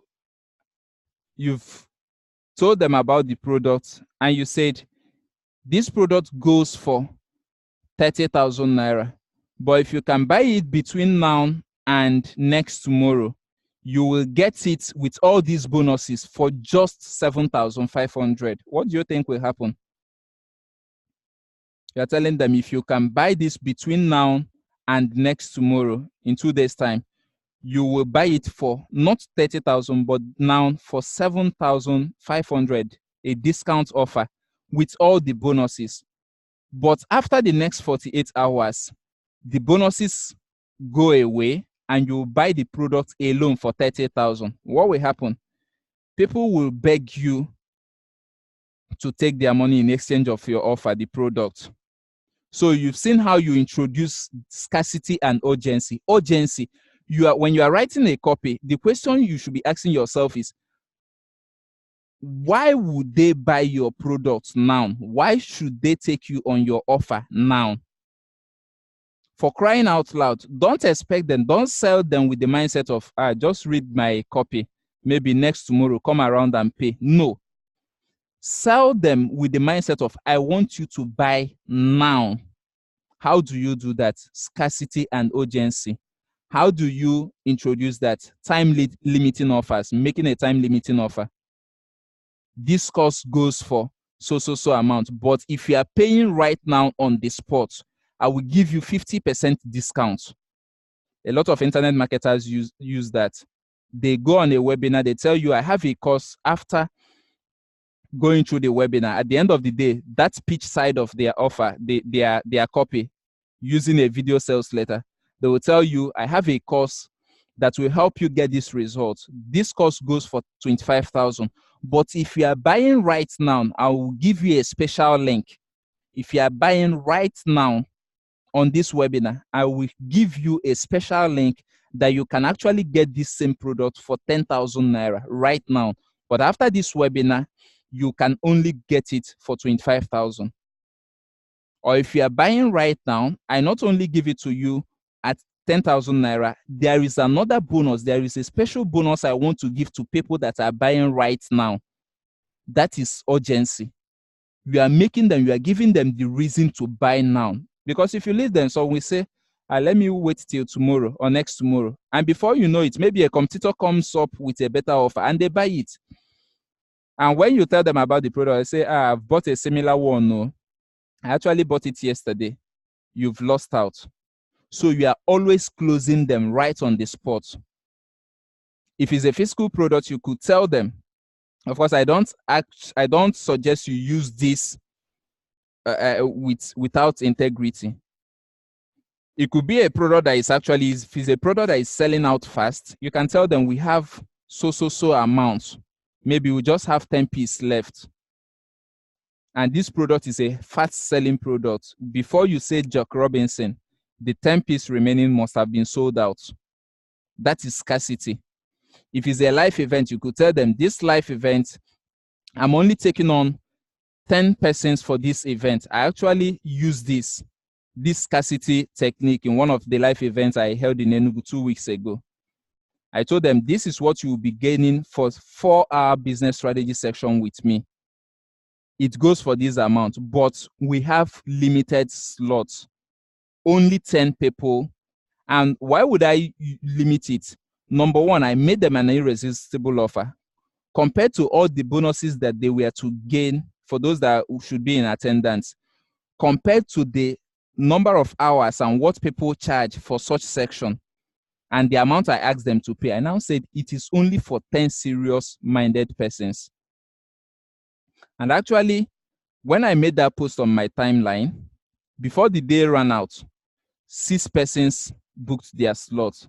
Then the next day, I still made another post. 6 slots taken, 4 left. That is scarcity. So if anybody has been procrastinating, maybe next tomorrow I'll pay for it. Then the person sees, 6 slots have been booked, only 4 slots open. The person rushes off to his or her phone, makes the payment. And that's actually what happened.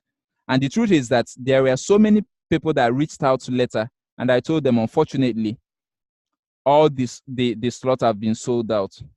That is scarcity and urgency. You can apply this to make your offer irresistible. Another element you can apply is cost of inaction. How do you apply this? If you don't take me on my offer now, if you don't get this product now, what will be the cost? If you are selling a product on in maybe a supplement that helps people lose weight, the cost of inaction is you will still be there with your weight. You will still be suffering from low self-esteem. If you're a lady, you won't get people actually approach you, guys approach you. So, and whenever you are selling them, telling them the cost of inaction, go hard. Start pressing that pain button. What's that their pain? What pain do they feel? What pain do they feel? Start pressing it. If it's someone, maybe you're selling a product in fertility niche. Of course, for someone that you've been married for 10, 15 years, no child. If it's a male product fertility, male sexual products in the fertility niche, men, we have our pride. Now imagine yourself, you don't buy this product now, going for the next meeting and you have your friends, all of them talking about their son, all of them talking about how proud their children make them. And you sitting in a corner regretting, asking God, why? Why is it that for the past 15 years, no issue, no child? That's the cost of inaction. So you are telling the person, if you don't buy this product that will help you solve this problem now, this is what you still live with. These are the pains you continue living with. You don't want to learn this online skill that can help you make at least ₦1 million in 30 days. What's the cost of inaction? If you don't take me on my offer, you still go out there broke. You continue living paycheck to paycheck. You continue living on the edge. You continue living with anxiety. If your target audience are married men, you continue living, always thinking, why is my wife calling me? I hope none of my children is sick. I hope the landlord is not throwing our property away. I hope. That's the cause of inaction. So you are telling them about the pain they get to experience, which they are already experiencing. But now you are amplifying the pain. That's the cause of inaction.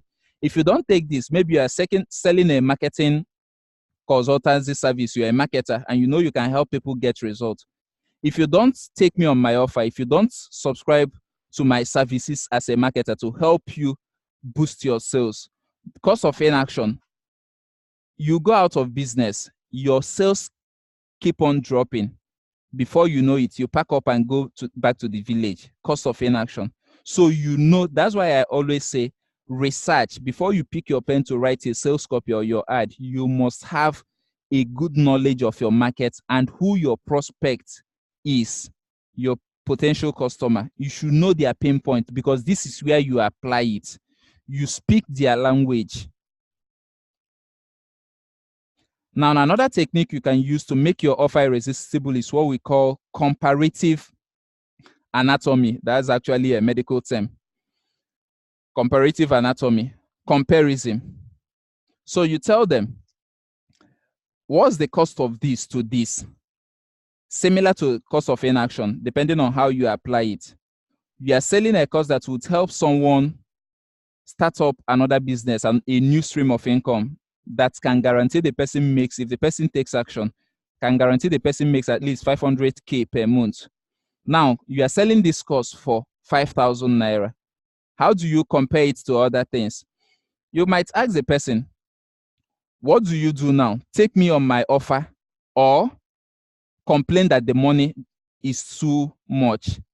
Now, if you complain that 5,000 is too much, this is how you are going to spend it in the next 30 days. Tomorrow, you will spend 100 naira or 1,000 naira on recharge card. In the next 5 days, you've exhausted the 5,000, making calls or buying data, reading news that doesn't improve your financial situation, your financial status. If you can't buy this course, you're complaining about the money. This is how you will spend this 5,000 on things that are intangible. You go out there, you buy a bottle of Coke for 150. You buy meat pie for 200. That's 350 gone. In the next 30 days, how much has gone out of your pocket? You can compare it to other products out there in terms of price. This product can help you gain this for this price. Look at, of course, you are not mentioning the names of other products, but you know, because you've done your market research, probably you know that this person might have tried out other products without getting results. If they have gotten results, why are they reading your copy? So you are comparing it now to other products, highlighting the unique points of your product. You've gone through, you've taken so many supplements on to lose weight. You've gone through some training programs to lose weight. And some of these training programs, if I'm not mistaken, a month you pay your trainer up to 150,000 naira. And it's still the same old story. You don't lose weight, or you lose weight in the next 5-6 days, you still gain 10 times more weight. How much more this product, this unique supplement that I'm selling to you now for just 10,000 naira. So 10,000 naira for the product you are promised, for the results you promised them, is nothing compared to 150,000 they have spent with a trainer without any results. So you are either comparing your product to other products, highlighting the uniqueness of your product, or you can do price comparison with other things, the frivolities people spend their money on. Those things that, little things we think they don't take money out of our pocket, but at the end of the day, you sit down, you write them down, you see that you've actually spent a whole lot of money on it without knowing. So that is the comparative. It could be comparative of price. It could be comparative of product. The last but not the least, to make your offer irresistible, is to leverage on our primary emotion. Actually, this should be primary emotion, because fear is actually part of our basic emotion. We are afraid. So what are these primary emotions of man? Greed, envy, jealousy, lust, pride. So depending on what you are selling, you can actually leverage on any of these primary emotions.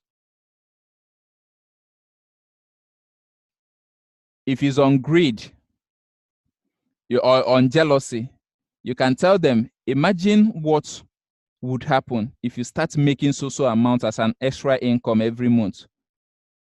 How would that make you feel? Imagine you affording that car of your dream.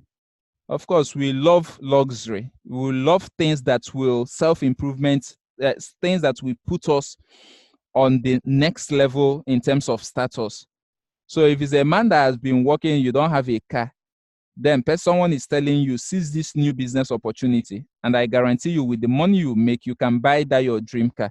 The person would have imagined, wow, social status, pride, ego. Wow, I would want to live in the best places in Nigeria. I would want to travel, go on vacation. I would want to do this. I would want to, that thing that massages your ego. That's the vanity, things that appeal to that vain part of us as humans, the vanity part of us.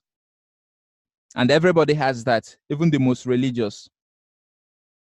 Greed, I want more. Forget it. If you are making 10 million naira today, you want to make 100 million. If you are making 100 million, you want to make 1 billion. Man is insatiable. If people like Dangote can still go and acquire wealth, how much more someone on the street still hustling? That's greed. That's man's desire to acquire more wealth. So depending on what the product is, it could be envy. A marketer I know used this to great effect. He was doing a live event, a marketing, telling people that we teach people how to sell their products. What happened?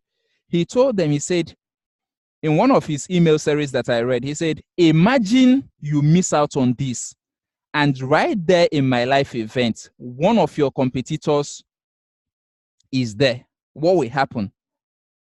What goes on? You now sit. Oh, you start imagining, this is my competitor. Now I miss out on how I can sell more to my customer. And this guy is there learning, getting better and better at his skill. Out of envy, this guy will make more money than me in this business. Out of envy.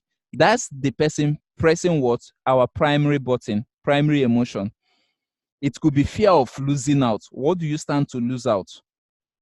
If you're a lady and, okay, you are selling a product in maybe stretch mark or pimples, you're telling the person, if you don't clear the the pimples on your face, you might not get married and you die single. Imagine yourself a 50-year-old woman without a man you can call your own, without children that you can call your own. What goes on? That's fear. They can't live with it. That's you making them an irresistible offer, leveraging on the primary emotions of man. So to increase the perceived value of your product, to make your offer irresistible, you think bonuses, you think scarcity, you think urgency. You think, what's the cost of inaction if you don't take me on my offer? Comparative analysis, the primary emotion of man. These are the things you consider. These are the things you find a way and introduce into your copy to make your offer irresistible. I hope I'm still communicating with us. Don't worry, by the end of this program, you will become a powerful copywriter. Trust me, if you can master this skill, and as a matter of fact, when I'm done with you this night, you should be able to write an irresistible copy. If you should master this skill, it's a difference maker in your online business. Trust me on this. Copywriting is one of the skill, the number one skill you must master. If you should, not just selling online. If you are running, you could run adverts on newspapers and any other way, any other place. It is copywriting, persuasion in writing. Now let's move over to the next slide. Why people won't buy from you, why they won't buy from you. What I'm doing is to give you all angles, all the tools that will help you write an irresistible copy, a compelling copy. So why would people not buy from you? In fact, this is one of the questions you ask yourself before you start writing the copy.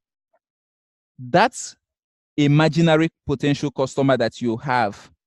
Why won't he buy from me? Why won't she buy from you? Why? And remember I said there are so many reasons. We talked about mental pattern. We talked about limiting beliefs. People won't buy from you because of the objections they have. And these objections, the objections, I can put it in 3 buckets. Objections about the product, objections about themselves, and objections about something out there.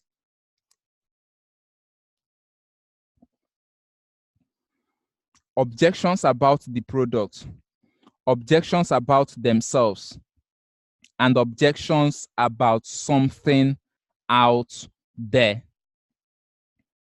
Now, let's look at them one after the other. You have a product. You've picked up your pen, your writing pad. You want to write a copy for this. You've done your market research. You've done your customer research.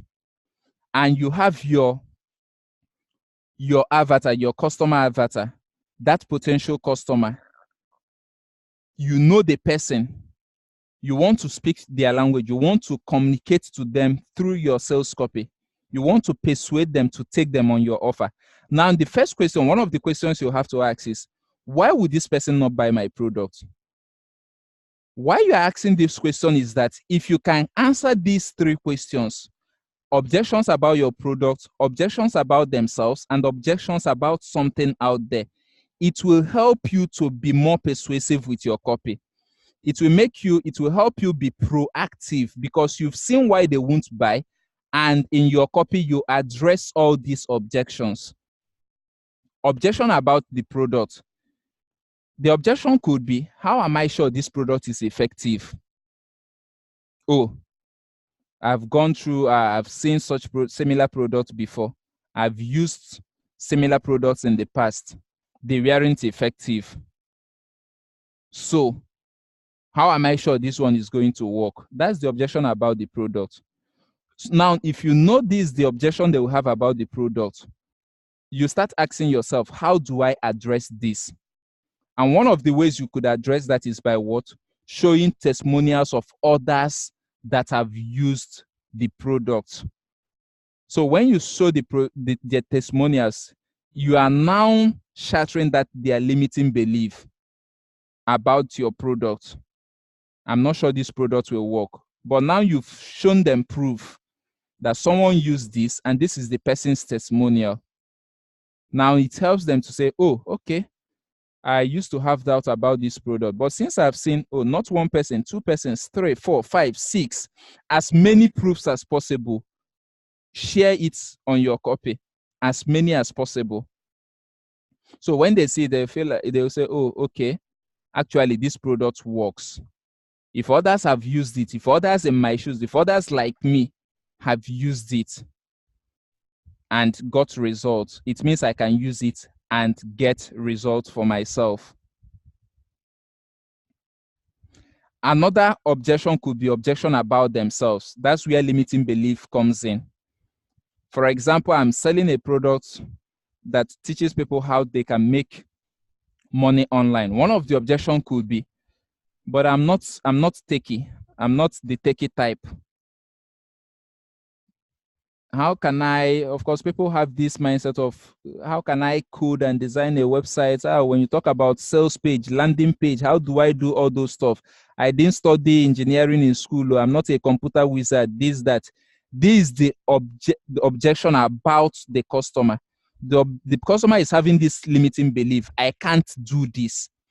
Now it is for you to show them, maybe write in your social proof in one of the testimonials. And that's why it's good you also master how you share your testimonial. Don't just tell them, look at what this person said. If you know that one of the objections they will have about themselves is, I'm not techie. I'm not a computer wizard. In sharing one of the testimonials of your students, you can say,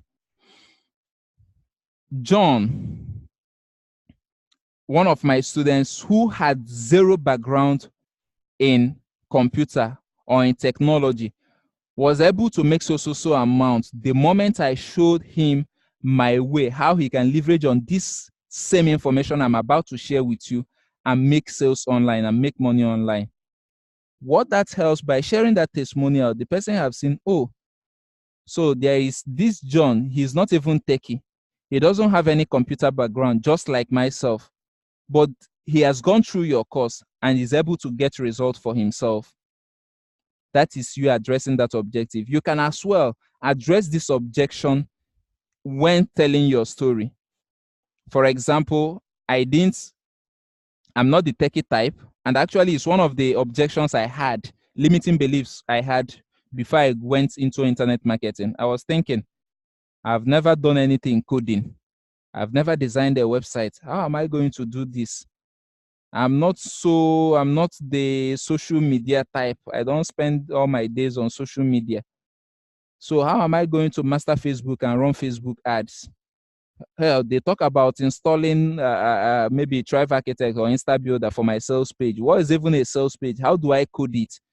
These were some of the limiting beliefs I had going into internet marketing. Now I've overcome this, I've gotten results. I can share it to help them do what? To shatter that limiting belief they have about themselves. It could be, or the limiting belief could be, I've tried out such similar products before, but I'm not disciplined. Maybe the person said that I will have to use this product for 30 days to get my results. But because I'm this kind of person that lacks discipline, I couldn't hold on for that 30 days. On the 7th day, I stopped using the product and I didn't get results. Now, that's a limiting belief about themselves. I'm indisciplined. I can't follow through. It's now for you to find a way to convince them, to tell them that, well, 30 days is not as though you need to dedicate the whole day. It's just something you have to do a second each day for 30 days, as the case may be. So you are asking yourself, what objections would they have about themselves? And through your copy, you address these objections. Another objection they might have is about something out there. It might be about you, the seller, you making them the offer. The objection about something out there could be, I don't even trust you. How am I sure you are not a scammer? So you could see that this objection is not about the product, neither is it about themselves. It's about you, something external. So it's now for you to show them authority and show them credibility. Through your copy, you've informed them, you've shared testimonials of people that have used the product. This part of you, through your storytelling, you've shown them how you went from the worst experience to the best experience, from the pit to the pivot to the palace. So you are telling them, you can trust me. Through the proof you've shown them, you can trust me. Go ahead and buy this. The objection out there could be, I don't have money for this. Now it's for you to go back. Remember what I talked about, making your offer irresistible. If the objection is, I don't have money for this, I always tell people, whenever a potential customer tells you, I don't have money for your product, it could be for two things. One, you have not communicated your message well. You've not made the person see reasons to buy that product, or the person is not actually in need of your product. So if the first instance is the case, it means you need to find out why. So telling you that I don't have money is an excuse. Imagine a life or death situation. You ask someone to buy your course for 5,000. The person says, I don't have money. But all of a sudden, the person gets a call and they say, maybe your sister or your brother or so person, a friend of yours, had been rushed to the hospital. It's a matter of life and death. And the medical doctors, they say that you must make a part payment or first payment of 100,000 naira. And if you don't do that in the next 30 minutes, this your loved one dies. What will happen? Nobody will tell you I don't have money. Rather, they will do everything within their power to get that 100,000 naira within the specified time and pay for the treatment to start. So when people say I don't have money, that's why if the objection is that of money, it means is either you are not communicating to a motivated buyer, a hungry buyer, or you've not made your offer irresistible. So if the situation is that you've not made your offer irresistible, I would suggest you go back to what I said about how you can make your offer irresistible. How can you increase the perceived value of your offer? Could it be you need to introduce more bonuses? Could it be you have to increase the urgency or the scarcity of it? Could it be you need to go in more on the cost of inaction or hit more on their primary emotions? Or could it be you still need to go in more, comparing your product to other products out there, selling them more on the uniqueness of your product? So that's it. Whenever you're writing copy, think in these three buckets. Why they won't buy from you is either they have an objection about the product, is either they have the objections about themselves, or about something external. It might be you. They have objection about you. How am I sure I can trust this guy? How am I sure he's not a scammer? So how do you address this objection? Once you know what the objection is, you seek out ways you can address it in your copy. Social proof, showing authority through the information, how you educate them through your copy, showing testimonials of others, and so on and so forth. So with this, we've come to the end of this section. I didn't look at the time when I started, but I know we've actually gone deep into the hours. If I'm not mistaken, we've spent close to 2 hours on this. And I would want to believe that you actually got so much value for the time invested, for the money invested, and for the energy invested. So thank you very much for giving me your audience. You can now ask your questions. As Ike said, if you have any question to ask, direct it in the chat section. I will read it and respond accordingly. So, question time, lesson time.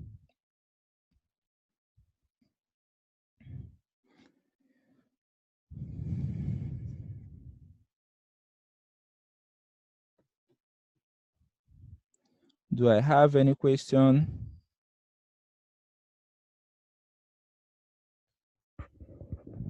I'm looking at the chat section to see if you have questions. Feel free to send in your questions.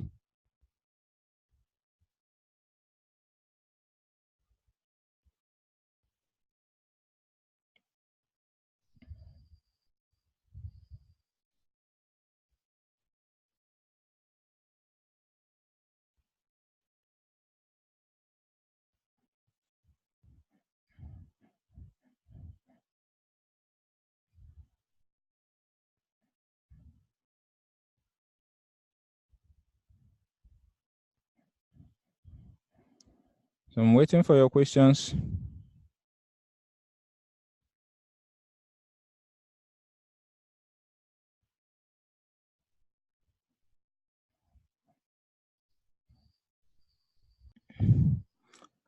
Please, how do one conclude a copy? Is it after the pitch? Yes, Joy.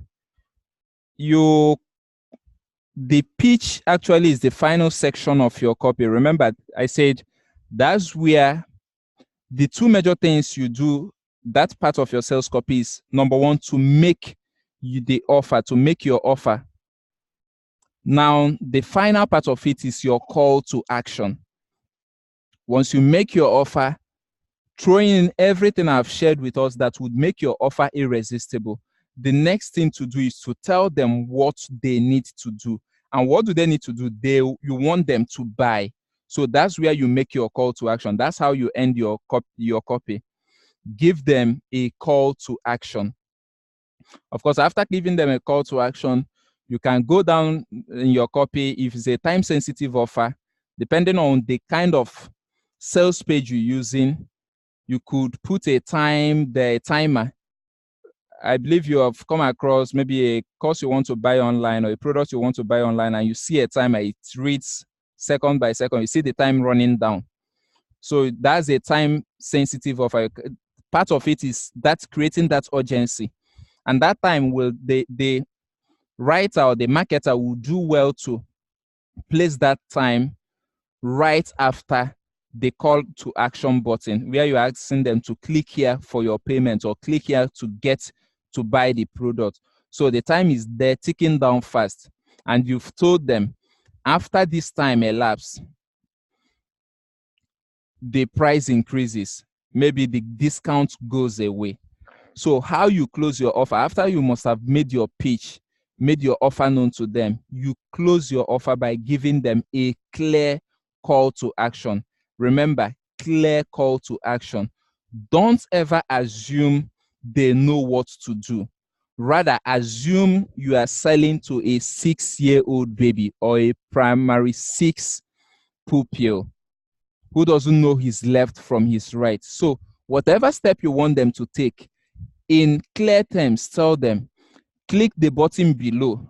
You can even go as far as telling them, step 1, okay, how do you get this product, or how do you get the cost right now? Step 1, click the red button below. Step 2, fill in your card details. Step 3, after filling your details, click pay or click submit. Step 4, once you've clicked pay, it will redirect you to the page where you will get the course. Or once you've clicked submit, our representative will put a call across to you to confirm your order, and then we ship your product to you. So you end your copy by giving your audience, your reader, your potential customer, a clear call to action. I don't know if that answers your question, Joy.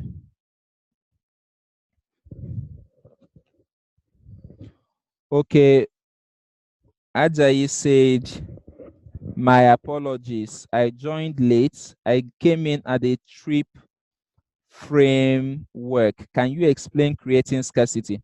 All right, Ajayi. I said when you want to create scarcity,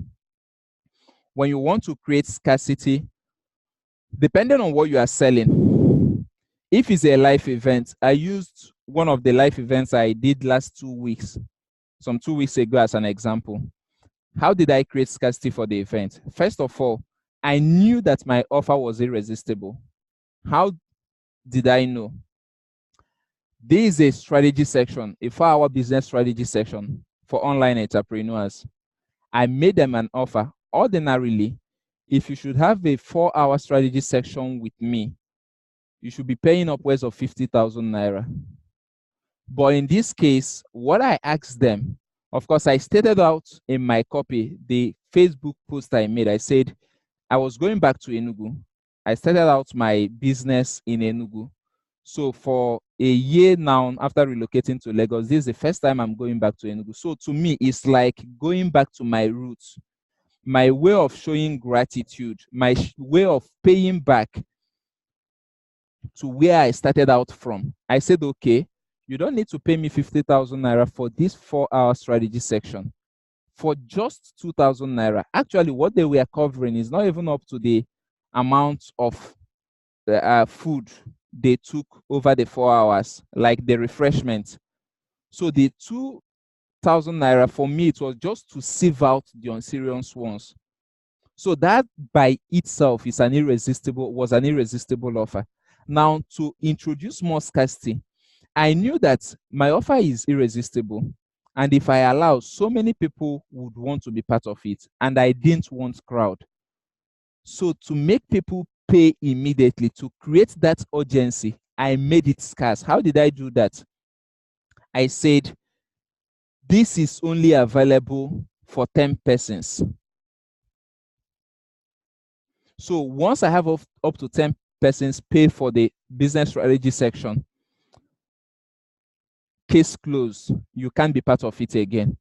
And like I said earlier on, the moment I made that post, I made it in the morning. By the night time, 6 persons have already paid to confirm their slot. The next day, what did I do? I went back again, did another post.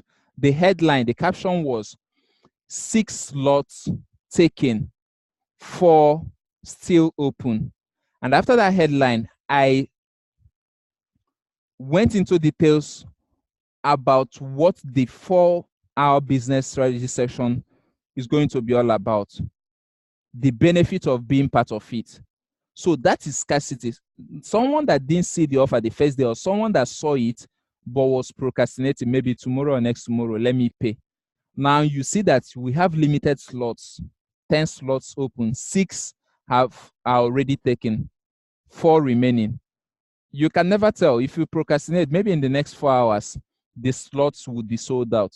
So that's scarcity.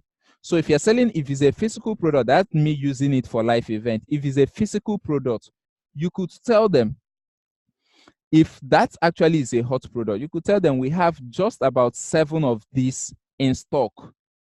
So if you miss out now, it might take you the next 30 days for us to ship, maybe depending on how you source your product, for us to get another set of the product. That is scarcity.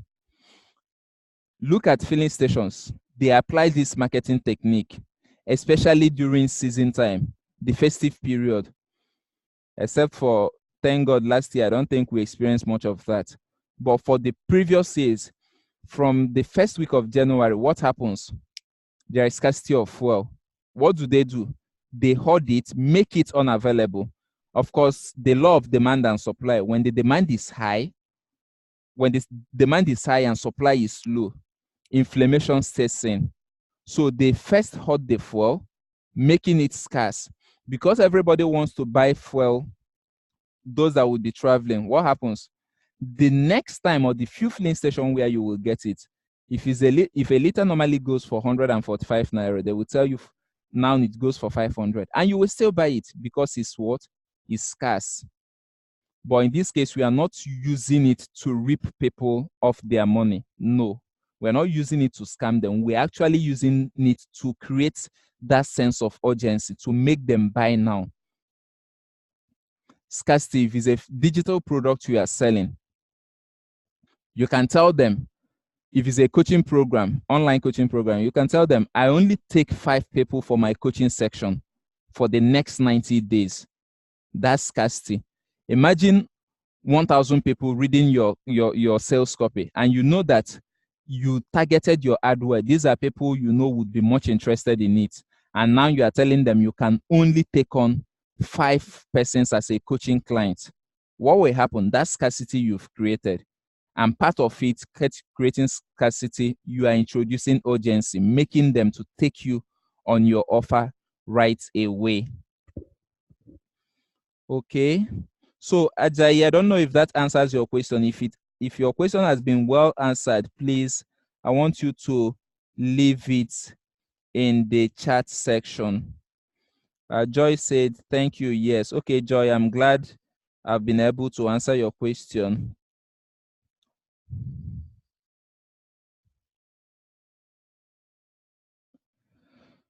Okay. Chinyere said, must the story I tell be a true life story, or can I fabricate a story and make it engaging or compelling? There are 2 sides to this. The truth is that I would have loved it if I know what the product is, because really, For most of these products, it must not be a personal story.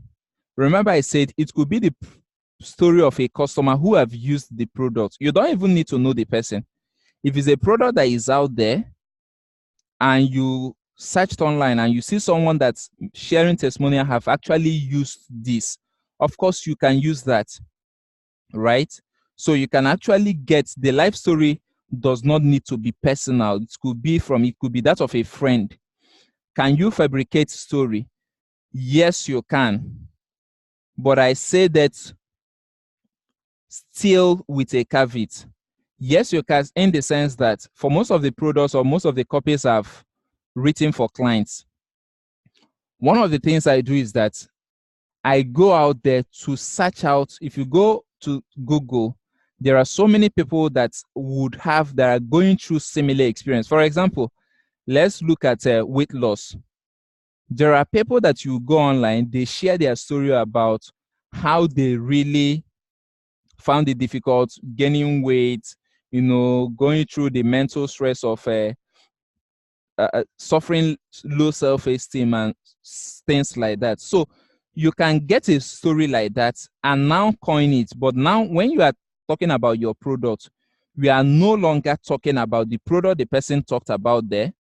This is a real life story of someone out there, but you now link it to your product. The most important thing I always tell people is that make sure the product delivers on its promise. If it does not deliver on your promise, it's one thing to write a compelling sales letter, sales copy that will make people buy. Is another thing to lose your integrity, to lose the trust of your buyers. Because if the person buys once and the expectations were not met, what will happen? That customer, you've lost that customer for life.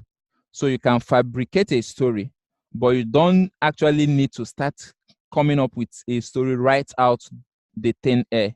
You could do some research, a little bit of research online, get people that actually have such experience. You see them share their story. You can take that story and now tailor it to your own product.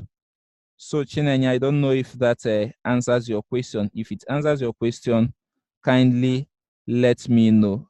Okay, Ajayi said an urgency. Yes, urgency. Urgency, I said, you must give your customer a reason to buy now. Don't allow them procrastinate. So that urgency could be in terms of discount. You can tell the person if you are buying right now or if you are buying within so time frame, we are going to get maybe 30% discount or 50% discount. If it's a product you sell for 20,000, you can tell them if you're buying between now and so period, you will get this product for 7,500 or for 10,000 naira. That's urgency. You can even introduce, maybe you are selling this product with 4 extra bonuses. If you have 5 bonuses, I would suggest sell 4 with the product, but the 5th one, use it as another tool to increase the sense of urgency. So you can tell them if you are buying right on the spot, you will get this extra special bonus from me. But you can only get this bonus if you are buying right now. If you buy in the next 2 days, you will still get 50% discount with other 4 bonuses. But if you are buying right, you can even offer them more discount. For a product you're selling for 20,000, you can tell the person if you are buying within the next 48 hours, you will get it for 50% discount. Maybe you sell it to them for 10,000 naira. But you can go further and say, if you are buying it right now, you will get that product for 6,500. That is urgency. Urgency in the now and urgency in the next few days. Before, after that, the product goes for its normal price. So Ajayi, I don't know if that answers the question. If it answers it, kindly let me know. Okay. Okay. Ajayi said, thank you because you linked both scarcity and urgency. Chinyere said, yes, it does. Thanks. So the bonuses, how do I make my gain if I give out so much bonus? Chinyere, I would want to ask you, what do you sell? Or what do you intend to sell? Because remember, I said the bonus you give, bonuses increases the perceived value of your product. But I would like to know what product is that. We can now see how we can introduce other forms of bonuses. So Chinyere, if you can hear me, quickly let me know about that. I'm waiting. What product do you sell? And you ask, how do I make my gain? So I want to know what the product is, because if it's an information product, of course, it's quite easy. But if it's a physical product, I want to know exactly what the physical product is. And then we can see how to navigate around that.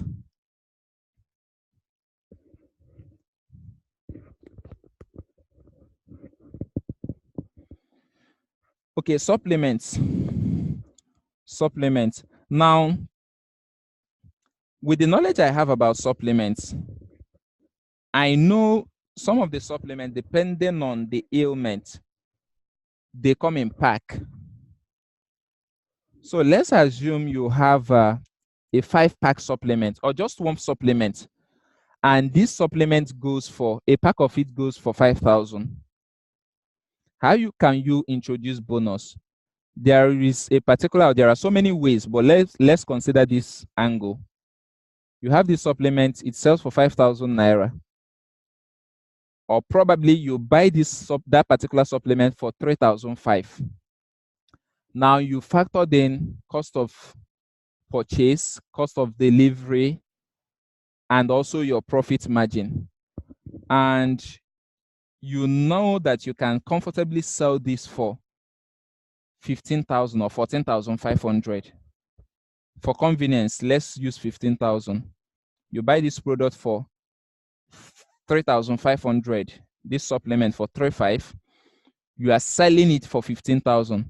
And probably after all expenses, after all the logistics, you have 7,000 naira, 8,000 naira profit. How can you make it irresistible? How can you introduce a bonus?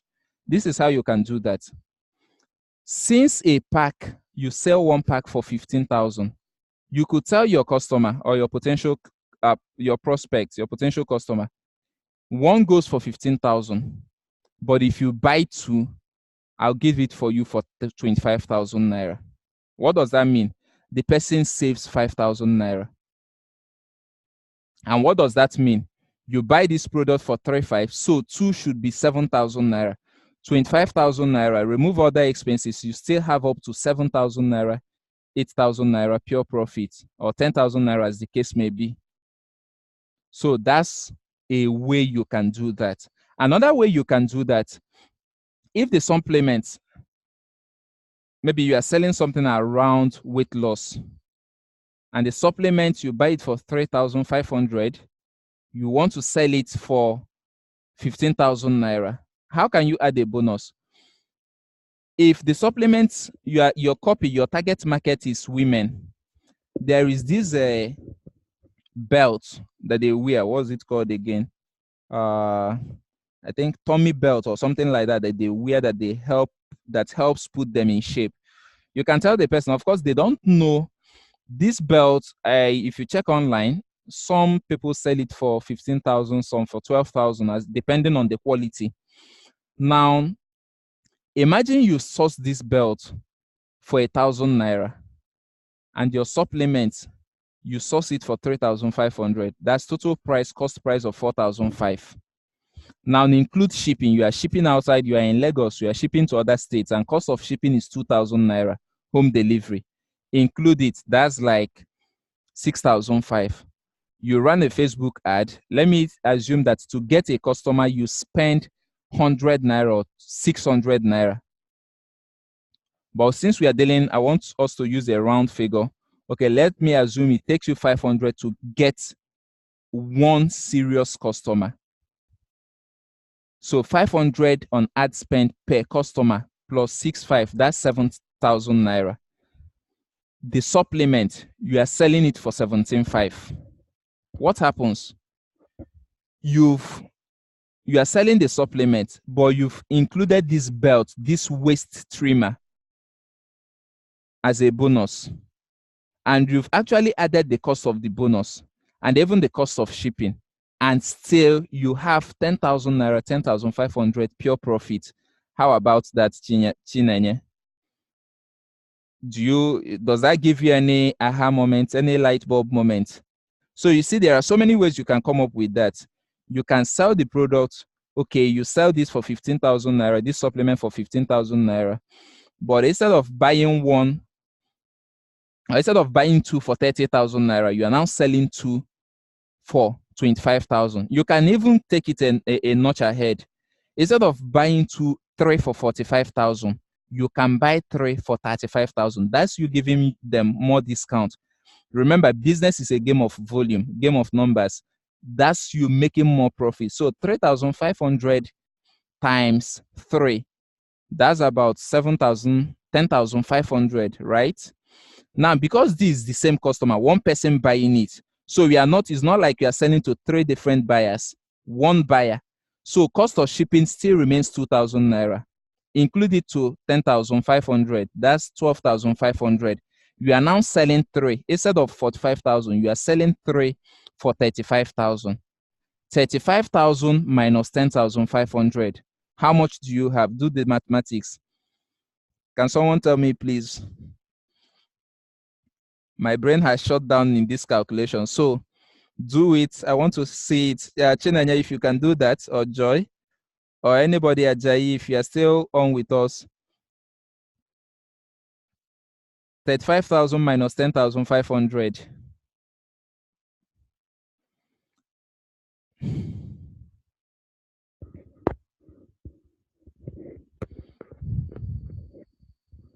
Good. That's Chinanya said that's 24,500. So Chinanya, imagine that a supplement you buy for 3,500 and you sell one for 15,000, and you know that 3 will be 45,000. But you are telling the customer, if you buy 3, instead of selling it to you for 45,000, you get this 3 for 35,000. That's the customer saving 10,000 naira. And you've actually factored in the shipping cost outside the state, which we pegged at 2,000. So total cost of everything is 10,500 or 11,000. Now 35,000 minus 10,500, you have 24,500 in pure profit. You are still, your numbers are still good. You won't go out of business. That is an irresistible offer. So you can see that there are so many ways you can introduce bonus, be it a physical product or a digital product. All right, Chinaya, does that answer your question? You said awesome. I will take that to mean that it answers your question. Okay, more questions.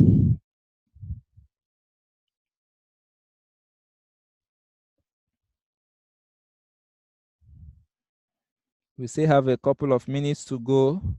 So rein in your questions. I want you to get massive, massive, massive value from this section. We've stayed close to 3 hours. For your time, like I said, for the money you paid for this and for the energy invested, you need to get share quality. You need to get massive value.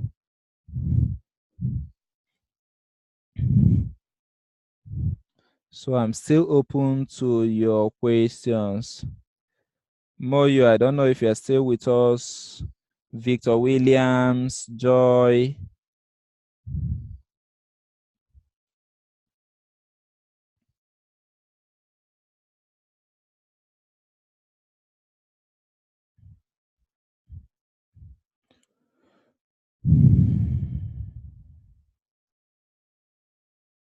Okay, Victor said he's still here. Victor, I'm glad you are still on board. So I want you to rake your questions in.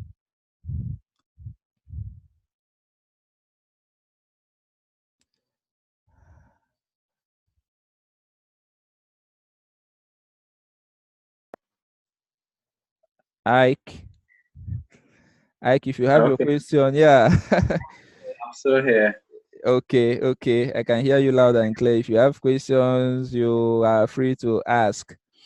Okay, Chinenye said, please, is there a way to get a video recording of this class so we can go back to it later? Yeah, as Ubina was going on with the class, I was recording everything. So Awesome. Awesome. probably by tomorrow, I'm going to upload the recording to the members area so you can log in and watch or watch the video over and over again. Like for the members area, you have lifetime access to it. So every time you can always come back and watch the videos from time to time. So Okay.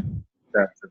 So for those that didn't join in early enough, or even for someone that would want to go over the whole section, this is Ike letting you know that you can have access to it. You paid for this, so you should have it. Joy, is that a question? You said, I've seen so many write-ups and it has the same patterns of paragraph. How do you mean? Please clarify more.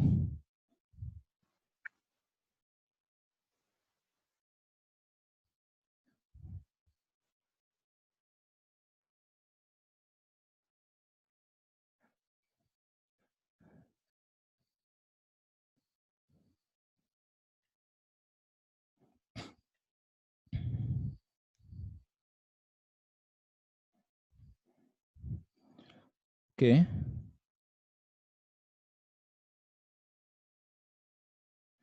Okay, Joy said, when writing, at what point do one move to the next line? Very good question.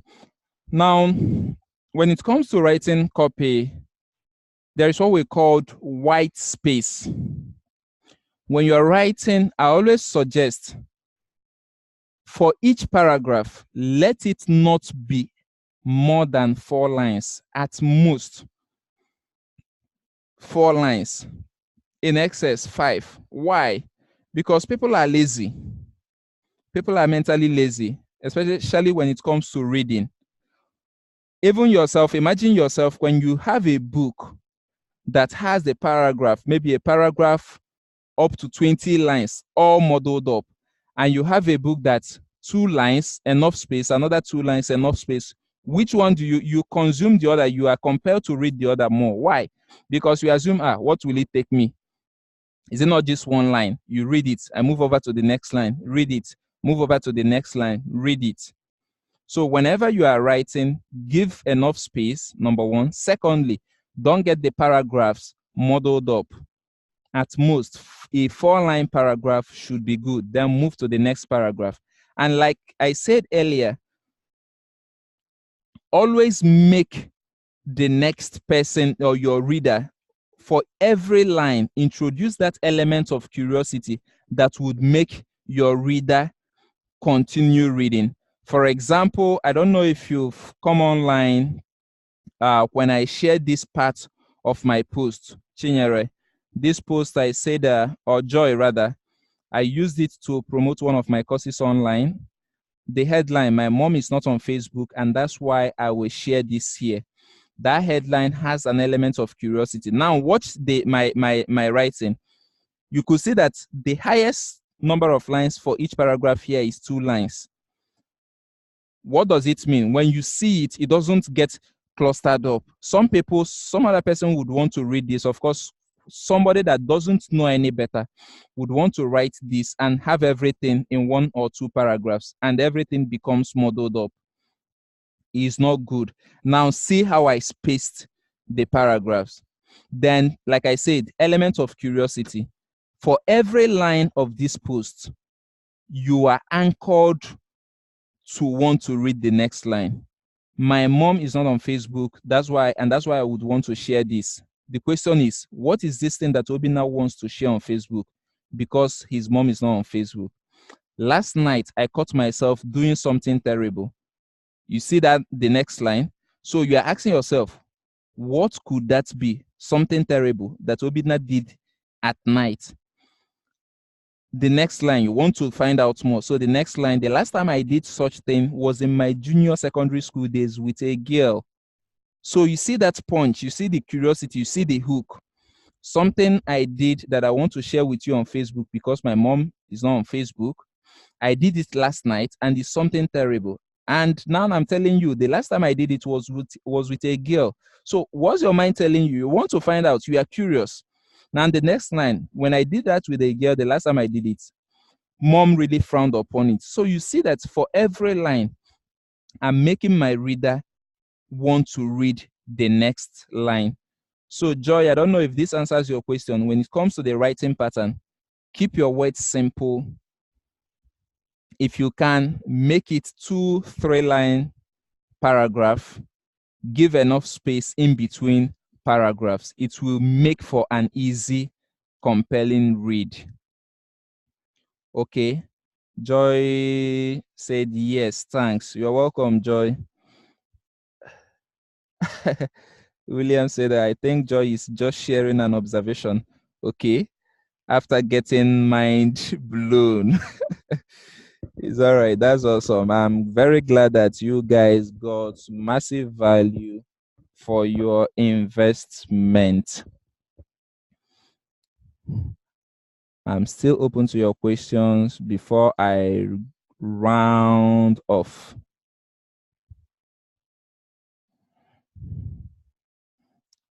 So it's question time.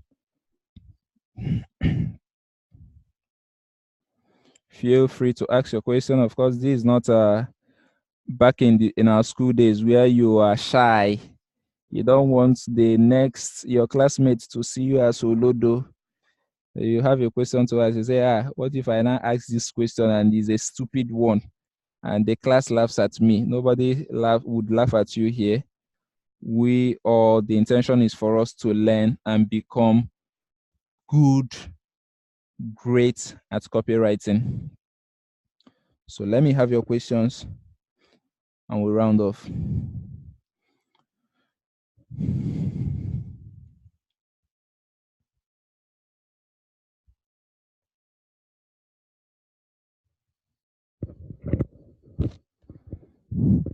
Okay, I'll give us 3 more minutes.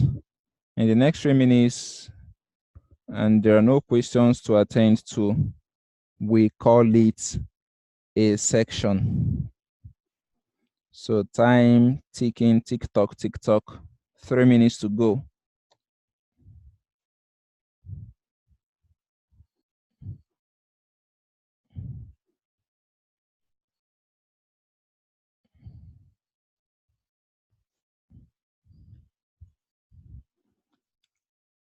All right.